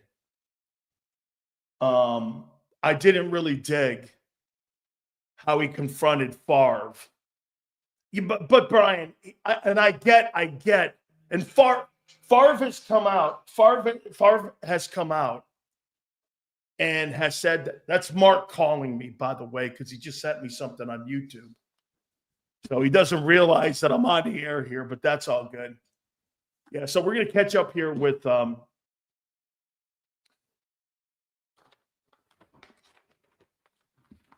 going to catch up with our friend here, Phil Simms, here in a second. He's going to join us coming up here, so we'll talk some NFL football with him. One thing that we didn't bring up, we kind of brought it up with Xander a little bit. That is the Barkley carries. Are you concerned moving forward here about his carries? Because when he was in New York with the Giants, he never had over 290 carries when he was in New York with the Giants. And I'll tell you something, man. I don't really know how that's being looked at now with Barkley and what he's doing. I know John Mara very well. And I know Wellington well. I grew up with Wellington and Andy Robustelli. Andy was the general manager of the team. I think he may have even drafted Phil. And my uncle, I think George Young may have drafted Phil. I can't remember that dynamic, but I know Andy was there. And I think John McVay was the previous coach before not Parcells, for Ray Perkins, who was my coach in Tampa and who drafted me, got the job. So Phil was the first of the pieces that got put in New York. And I saw John Mara talking, going, please don't let that guy go to Philly. And I wonder what Phil looks at that. And some would say this, that Joe Schoen did the right thing by moving on from him, because would Barkley have helped that team right now? We talk about it in Philadelphia all the time. Would Barkley have helped the current Giant team win more games? I don't know, man. I don't think giving away MVP candidates is something that Phil's about here. So without further ado, let's bring my good friend in, who, by the way, he's doing this wounded. He is Phil Simms. Phil, how you doing? Holy cow, crutches and all, right? Yeah, nothing broke, just some skin problems, and they worked on my leg, and it was rough, and I'm recuperating. It's a little better today, so all good here. So what's going on, big man? You tell me, Phil, how are you looking at this now? You work in New York. You're around that franchise all the time. You're around those people now. When you're watching what Barkley's doing right now, how does that make Giants, the Giant organization? I have such great respect for the Maras. I know I do. Man, this can't be going down well right now for them and with that organization. Well, I would say this. I heard your comments. Would it help the Giants win more games this year? Sure, it would have. I think he could be the difference in easily 3 to 4 games when you talk about his skill. You know, Bill Parcells always said, who do you want? Do you want a running back that can block, pick up the blitzes, get you some tough yards? Or do you want the guy that if you give him the football, he's always capable of going 80 yards? And so that answers the question about Saquon Barkley. But, Philadelphia was in a good spot as far as money, everything else involved. Really, really good offensive line and a Super Bowl contending team without a doubt. And the Giants, you know what it's all about, Dan. It's money, when to give it, the cap, what's the future, all those things involved. And so they let Saquon go, and it's worked out great for him, no doubt. He really has been – boy, he has been special when you watch him with the Eagles this year. You know what, though, Phil? You tell me if I'm off base on this. Man, when I'm watching him play right now, I didn't see that in New York. I never thought he lived up to the second draft choice that they took with him out of Penn State. I thought he was a good player there, but isn't this more of a testament of the organization not building a football team around him? Because, Phil, this guy's a completely different looking dude. If he's drafted by the Eagles, in my opinion, he's a guy knocking on the door on Canton. I mean, they just didn't build a team around him. Am I wrong when I say that? Well, listen, that anytime you're dependent, first off, he did have some tremendous explosive plays with the Giants. Maybe not as it wasn't to the forefront that we see now. Think a couple years ago, Him and Daniel Jones led them to a playoff game. They beat the Minnesota Vikings in Minnesota, and both of them were big reasons why they won that game. But, when you talk about this, running backs, they're not quite the same as quarterbacks, but they need the help of the people around them big time. And quarterbacks can't do it without protection, and running backs, no matter how great they are, they need a semblance of blocking to give them a chance to have these great plays. And when you give Saquon those chances, he can take advantage of it because, man, I did the Eagles game on radio down there when they played the Giants. And when he took that one carry around left end, the center, I'm drawing a blank on the center for the Cam Jurgens. Yeah, he pulls around there, makes a great block, and they're gone. And I was like, wow, the center just taken right over for Jason Kelsey, groomed for him 3 years into the business, and look at him. And then, of course, Saquon has changed. He is the difference maker in that team. He's made them, without question, I think, the favorites to win the Super Bowl. Wow, that's great to hear. I'm going to get one last question on New York. Do you believe that they're going to go? I mean, you look into the draft, they got Cam Warren from my school, the University of Miami. You've got Shador Sanders. The kid Musmeyer, I don't know. He could be maybe a third rounder somewhere in there from LSU. You've got another kid, the Gabriel kid, potentially from Oregon. In your opinion, Phil, will they go into the market? Because if I look at Sam Darnold and I look at Baker Mayfield and I look at some of those reclamation projects that you see, look at Sam Darnold. This guy's on his fourth team. He's a journeyman. He's 12-2. He's going to throw for 35 touchdowns this year. I mean, do you look at the draft and think the Giants go young in the draft, or do they go for a veteran guy? Because I can't believe how great Mayfield's playing the last 2 years. I mean, he's going to throw for 42 touchdowns this year, Phil. I mean, he's completely changed his career around. How do you think New York handles the quarterback position moving forward? Well, threw a lot out there. So whatever I missed, bring it back to me, because I want to talk about all the things you just said. One, the Giants, first off, they got to be number 1 or 2 in the draft order, probably to get these quarterbacks. I'm not sure who the third team would be. I know the Giants and the Raiders, without question, they want to New England at the top of the draft. That's one thing. So when you look at Baker Mayfield, Sam Darnold, Geno Smith, start looking at all these guys. It wasn't working for them. And I just go to this point always. They all had the talent to be franchise quarterbacks. They finally got in position where maybe it's experience, maybe it's growing up, but the talent, they got the chances to show their real talent and how it would work for good football teams. And look what we got. And, I think the Minnesota Vikings, just talking about Sam Darnold, there's going to be a few teams out there, in my opinion, already. They're going to go try to get a veteran quarterback because they're pretty close. And one of them is the Indianapolis Colts. And I'm stealing that from Colin Cowherd, who said it on TV. I said, you know what? That's a good thought. I love that. And the other team that I think wants to make a big change their franchise, change who they are, what they do, would be the Tennessee Titans. So Sam Darnold, he fits Tennessee Titans. They want to run the Joe Burrow offense. That's what they want to do. It's where Brian Callahan comes from. Zach Taylor, Joe Burrow. They want to do that, but they can't do it with the quarterbacks they have. Sam Darnold could probably go in there right now at these two teams I said, start for them, and change everything about who they are right away. And Baker Mayfield, all I can say about him, he is throwing that damn ball like he's never thrown it in his life. And he can't throw it hard enough. Every pass he sees, I mean, this past week, they played the Chargers. Baker Mayfield, I usually count like everybody, arm strength's overrated. Let me say it for the 8th millionth time. Bull crap.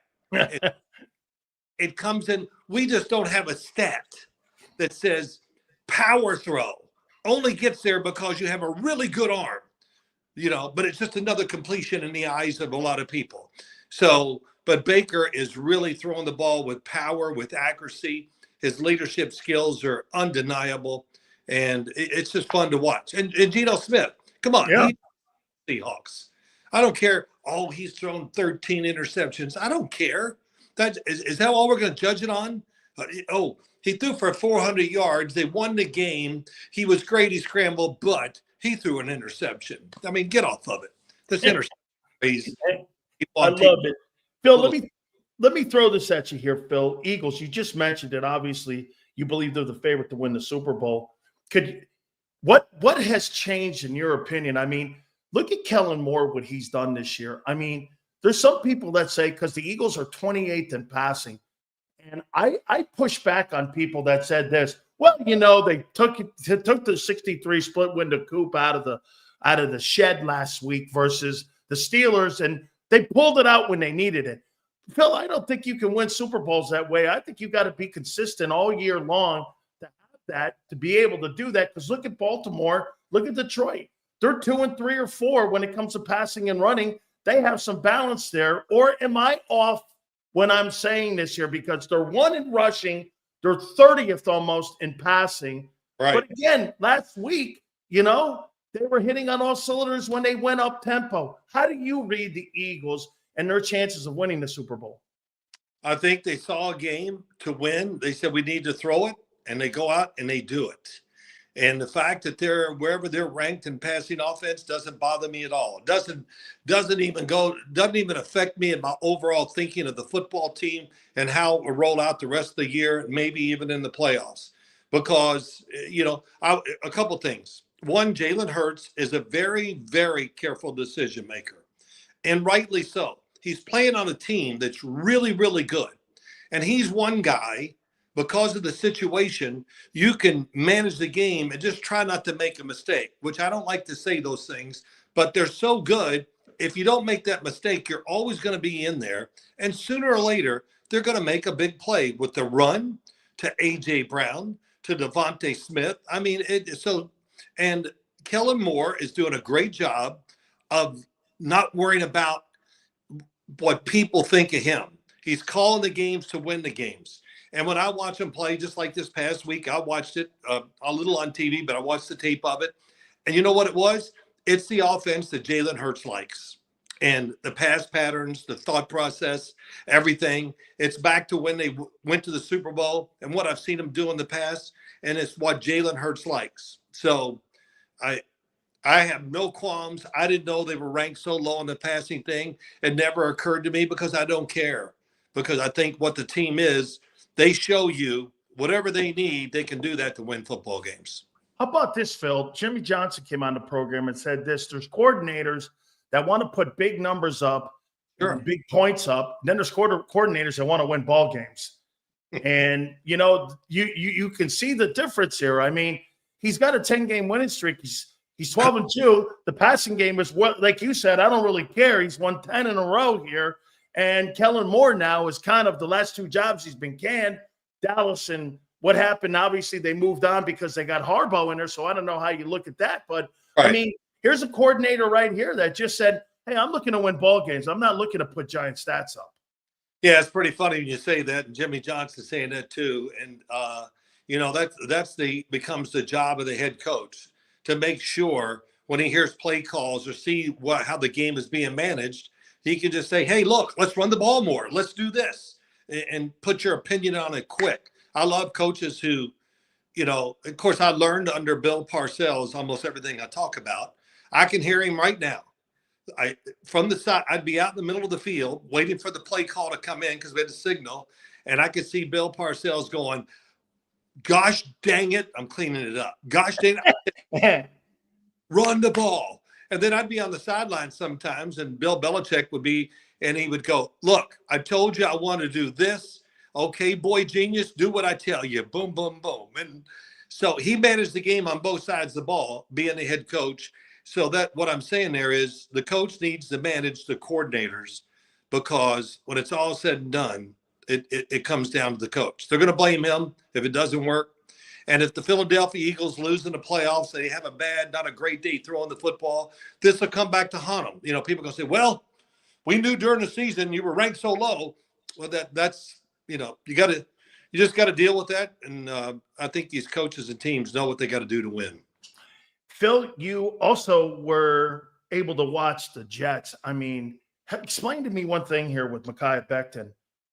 I watch this guy. I think he's going to be first team All-Pro. I mean, I can't believe what he has done.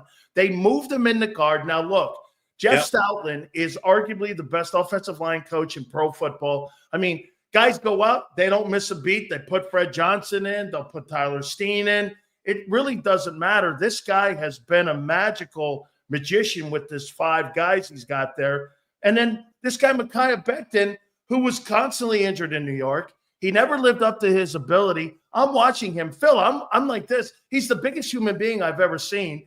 And I can't believe how good he is. What happened in New York, and how much of a transition, how much of a factor does a great O-line coach really make? Because this guy does not look like that same guy in New York. Man, I don't even know where to go with all this. It's so great. You said it all. I'll say this. Mekhi Becton just wasn't mature enough to accept what he was doing in the pros when he was with the Jets. And, you know, he didn't have the atmosphere or that group that the Eagles have. You know, when you watch them play and just listen to you talk, their offensive line is like an entity. They're so tight and so proud of who they are and what they do, and they should be. And for Jeff Stoutland, man, if I ever was in the NFL, I'd look at his contract and I'd call his agent and say, please don't renew it. We'll pay you 3 times more than that. Because we talk about this all the time, you and I, and if you don't have a good offensive line, you're not going to win the Super Bowl. And it's every year I look at it, and you look at all the playoff teams that get in, and you can almost rank they all are where they should be in the NFL with their offensive lines. The only bad offensive line in recent history I've seen go to the Super Bowl was the Cincinnati Bengals with Joe Burrow. I mean, that was a bad O-line. Yep. Amazing they made it to the Super Bowl, and hell, they almost won it. But if I was a general manager, and they've done a great job in Philadelphia picking these players, but the culture, you know, I don't like to use that word a lot, but it's real when you talk about that Philly O-line. And Mekhi Becton, the last couple of years, there's a facility near my house that I go to and work out, and I've seen him in there like every day. And I just go, who is he? And I said, oh my God, just like you. He's so big. And I swear he looks like he's about 6'8", you know, when I'm, you know, but he's big. I'm happy for him. And he's been putting it together. The Jets, they just couldn't take the chance on him again. So I understood that, but boy, did he go to the right spot. And you're right. I would think he's going to be in the All-Pro voting for how good he's played. You know what? You mentioned Bill Parcells, and I always mention Jimmy because I played with him at the pro and college level. And he said this, even more than his coordinators. And what you just said, Phil, if you don't have the best offensive line coach, they're more valuable than coordinators, man. I mean, no matter who the coordinator is, those O-line coaches, Bill Callahan's of the world, the Jeff Stoutland's of the world.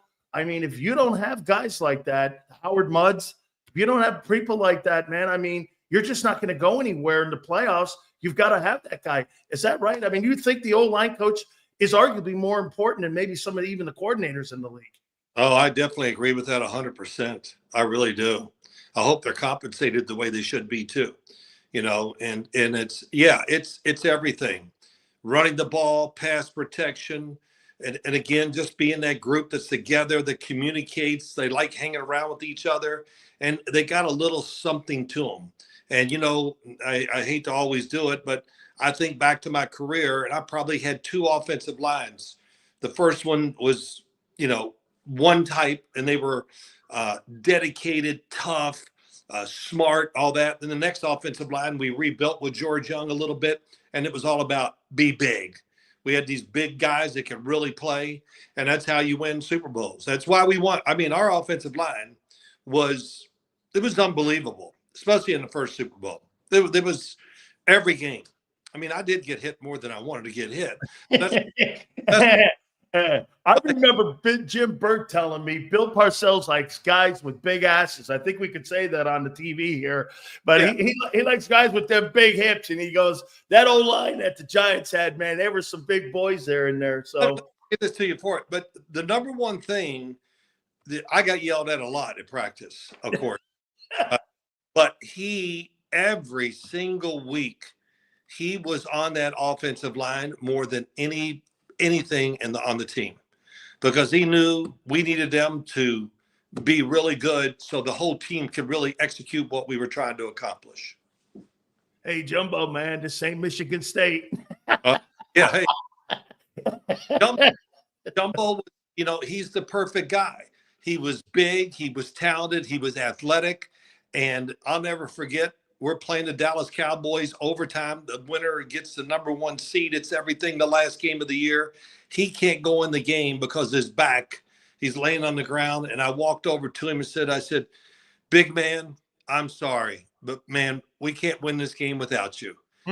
He rolls over, he gets up, and he goes in, and we still lost, but it illustrates him, what our offensive line was as a group at that time, and how much it means to him, too. This weekend, the Eagles are playing Washington, and I know a bunch of folks in there. Doug Williams is an executive in there, and, boy, I'll tell you what, Cliff Kingsbury, man, he goes in there, and he takes Jaden Daniels, and I got to tell you, we had Herm Edwards on a couple weeks ago, Phil, and he played for him at Arizona State before he transferred to LSU, Yep. And he just talked about the kid. He compared him to a modern-day Randall Cunningham because he thought he was like that athletic and how he could just do things with his legs and with his arm and how great he was in the pocket.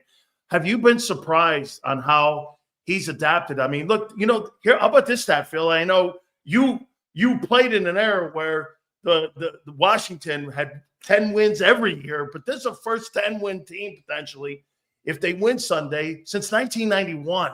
And This guy has changed that landscape around so much. Have you been surprised with what they've done with him in Washington? Oh, well, sure. I'm surprised. I mean, to turn out as good as it has so far, I didn't expect that. But Jaden Daniels, I was confident, early in his senior year after watching him, that he was going to be a very high pick. And I said, I saw the numbers early, and Bill Cowher always says to me, he goes, you said he was going to win the Heisman Trophy like in week 2.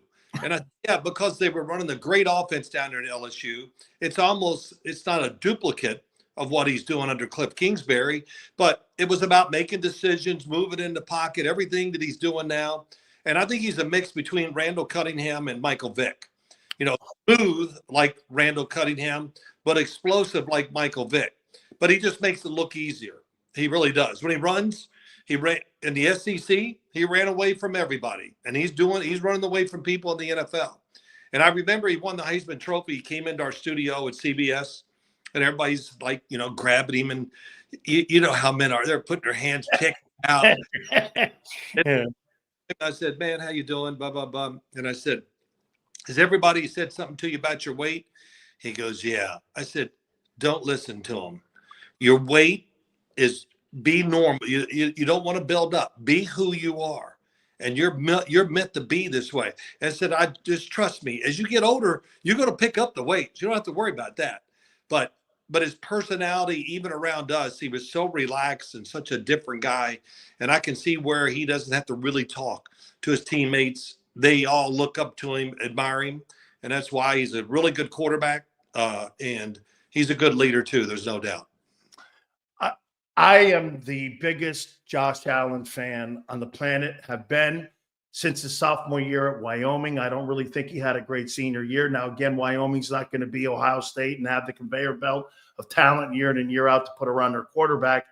But when he got into the league and where he is now, I said this, Phil, at the beginning of the season, everybody was under the notion that he was going to have a walk-back year because Stephon Diggs was there. I'm like, I think quarterbacks are better when they don't have primary targets, where you have to spread the ball around and you have to think the game out more. I mean, Phil, honestly, I love you. No disrespect to your wideouts, but you had a phenomenal tight end and you had really good ball players. You didn't have a primary guy like Jerry Rice. You spread the ball around.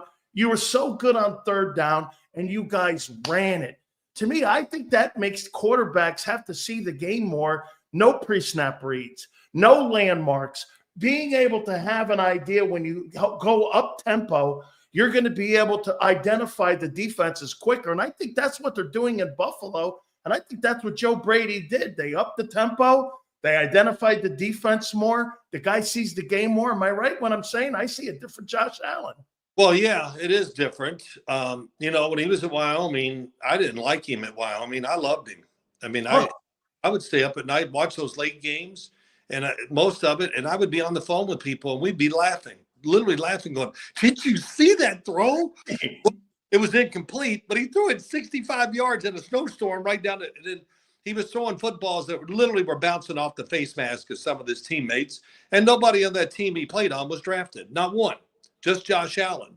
And, so the talent, that wasn't – I remember going on Buffalo radio the day after the draft because there was a little uproar. Oh, we didn't want Josh Allen. I just was – man, I basically said, you don't know what the hell you're talking about. I didn't – coming out in the draft, I thought him and Lamar Jackson were the two. I loved them both. Lamar Jackson, the running, the throwing, he can really throw the ball and he can really pass the football. And he really always has been that way, but it's slow. When you can run like that, why would you in the pocket an extra beat? Well, let me run away from the trouble and find another way to throw it.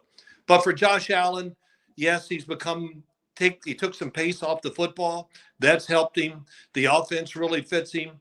But I'm the opposite. I thought this year of you, I thought this year they would really take a step back. And I hear it on TV every day, Super Bowl or bust for Josh Allen. I thought before the year, they're too small on the defensive side. It worries me. You look back at that San Francisco game in the snow. If that snow's not there, that game is going to be really close. San Francisco was crushing them, running the football right up the middle. And that's what would worry me if I was a Buffalo fan like that, I just think it's going to be awful tough for them to get in the playoffs and have a run where they can just outscore you because their defense, who are the big guys on the defensive front?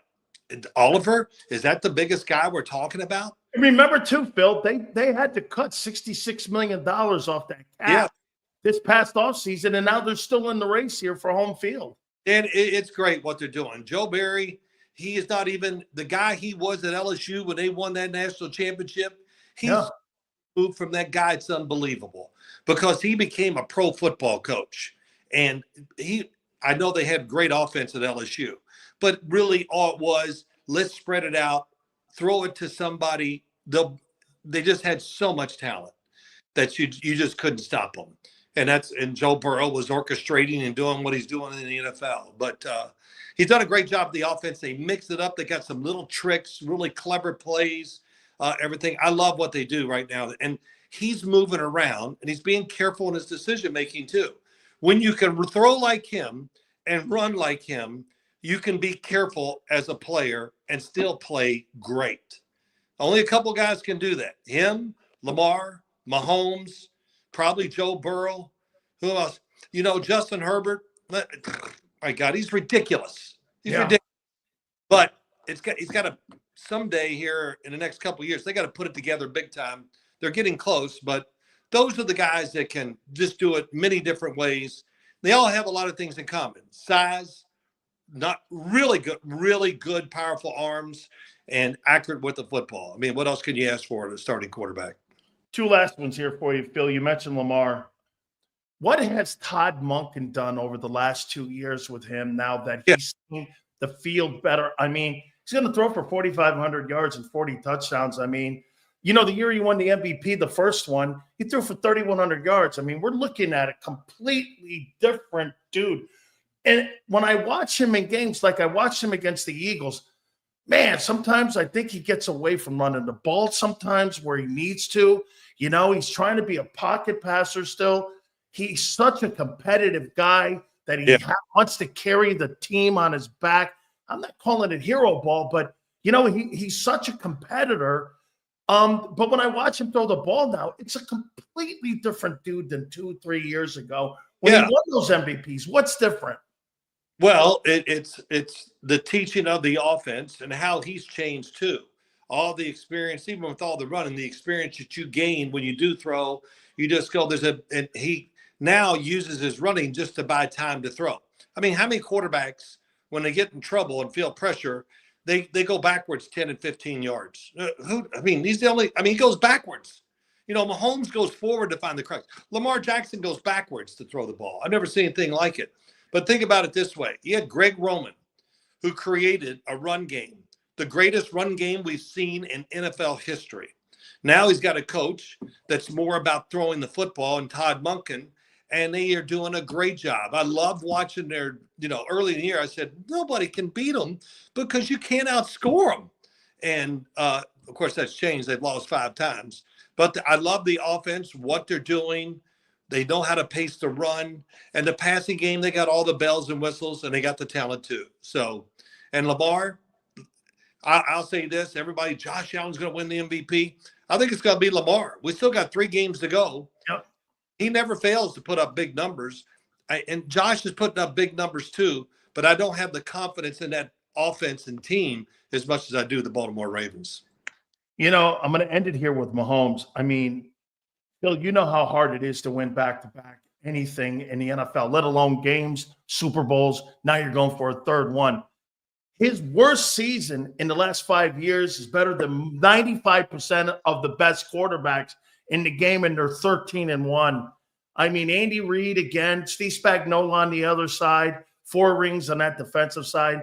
Phil, I said this, I go, you want to win a Super Bowl? Here's what the dynamic you have to have. You have to have the general manager, Brett Veach, great talent evaluator. You have to have an offensive guy and Andy Reid, and you got to have a great coordinator, and you got to have lines.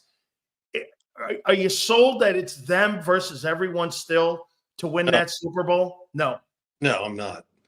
I think right now, I almost feel like they've backtracked a little on the offensive side.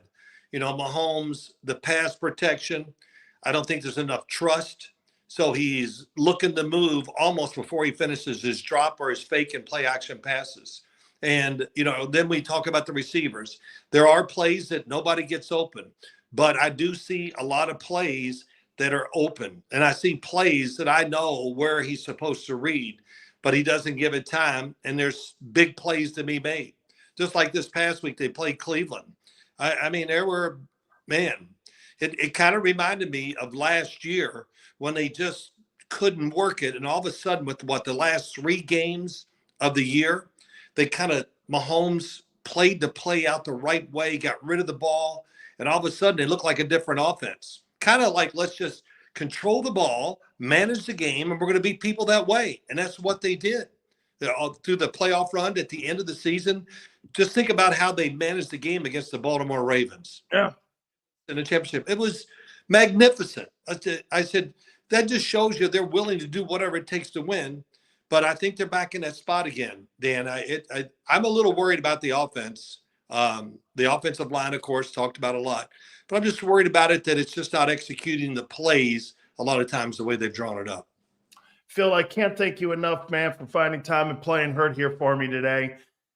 Thank you so much for doing this, brother. I love you to death, man. I appreciate you so much. And again, man, thank you so much. I know. Hey, tell Boomer I said hi, by the way. Tell him to go to hell is what I'll tell him. Phil, thank you, my friend. Yeah, thanks for having me on and everything. Hope to talk to you soon. You got it. The great Phil Simms, Super Bowl MVP. We love him so much. Absolutely great. Make sure you check him out, too, if he's up in the New York area. We absolutely love Phil Simms. Don't forget, too, our great friends at BetUS. Guys, have to end it with this here, too. Make sure you team up with our friends at BetUS for the YouTube 150. Number 2 and 3, when your sign-up bonuses are 125%, the YouTube 150 is 150% of your sign-up bonuses for $2,000. If you're into crypto, that is 200% up to your $2,000. Go to betus.com.pa. That's betus.com.pa. 24/7 personalized service, 365 days of the year. Live wagering on all major games. Go to betus.com.pa. That's betus.com.pa. And I appreciate everybody here today. Thank you guys so much, man. I can't thank you enough. We're working on still some more guests. I love the fact we were able to get on everybody today. Football Friday is tomorrow. Make sure you hit the like button. Big Z, Big Xander. We appreciate everybody. Big Joe, 2 to 6 tomorrow. And we shall see you on the flip side.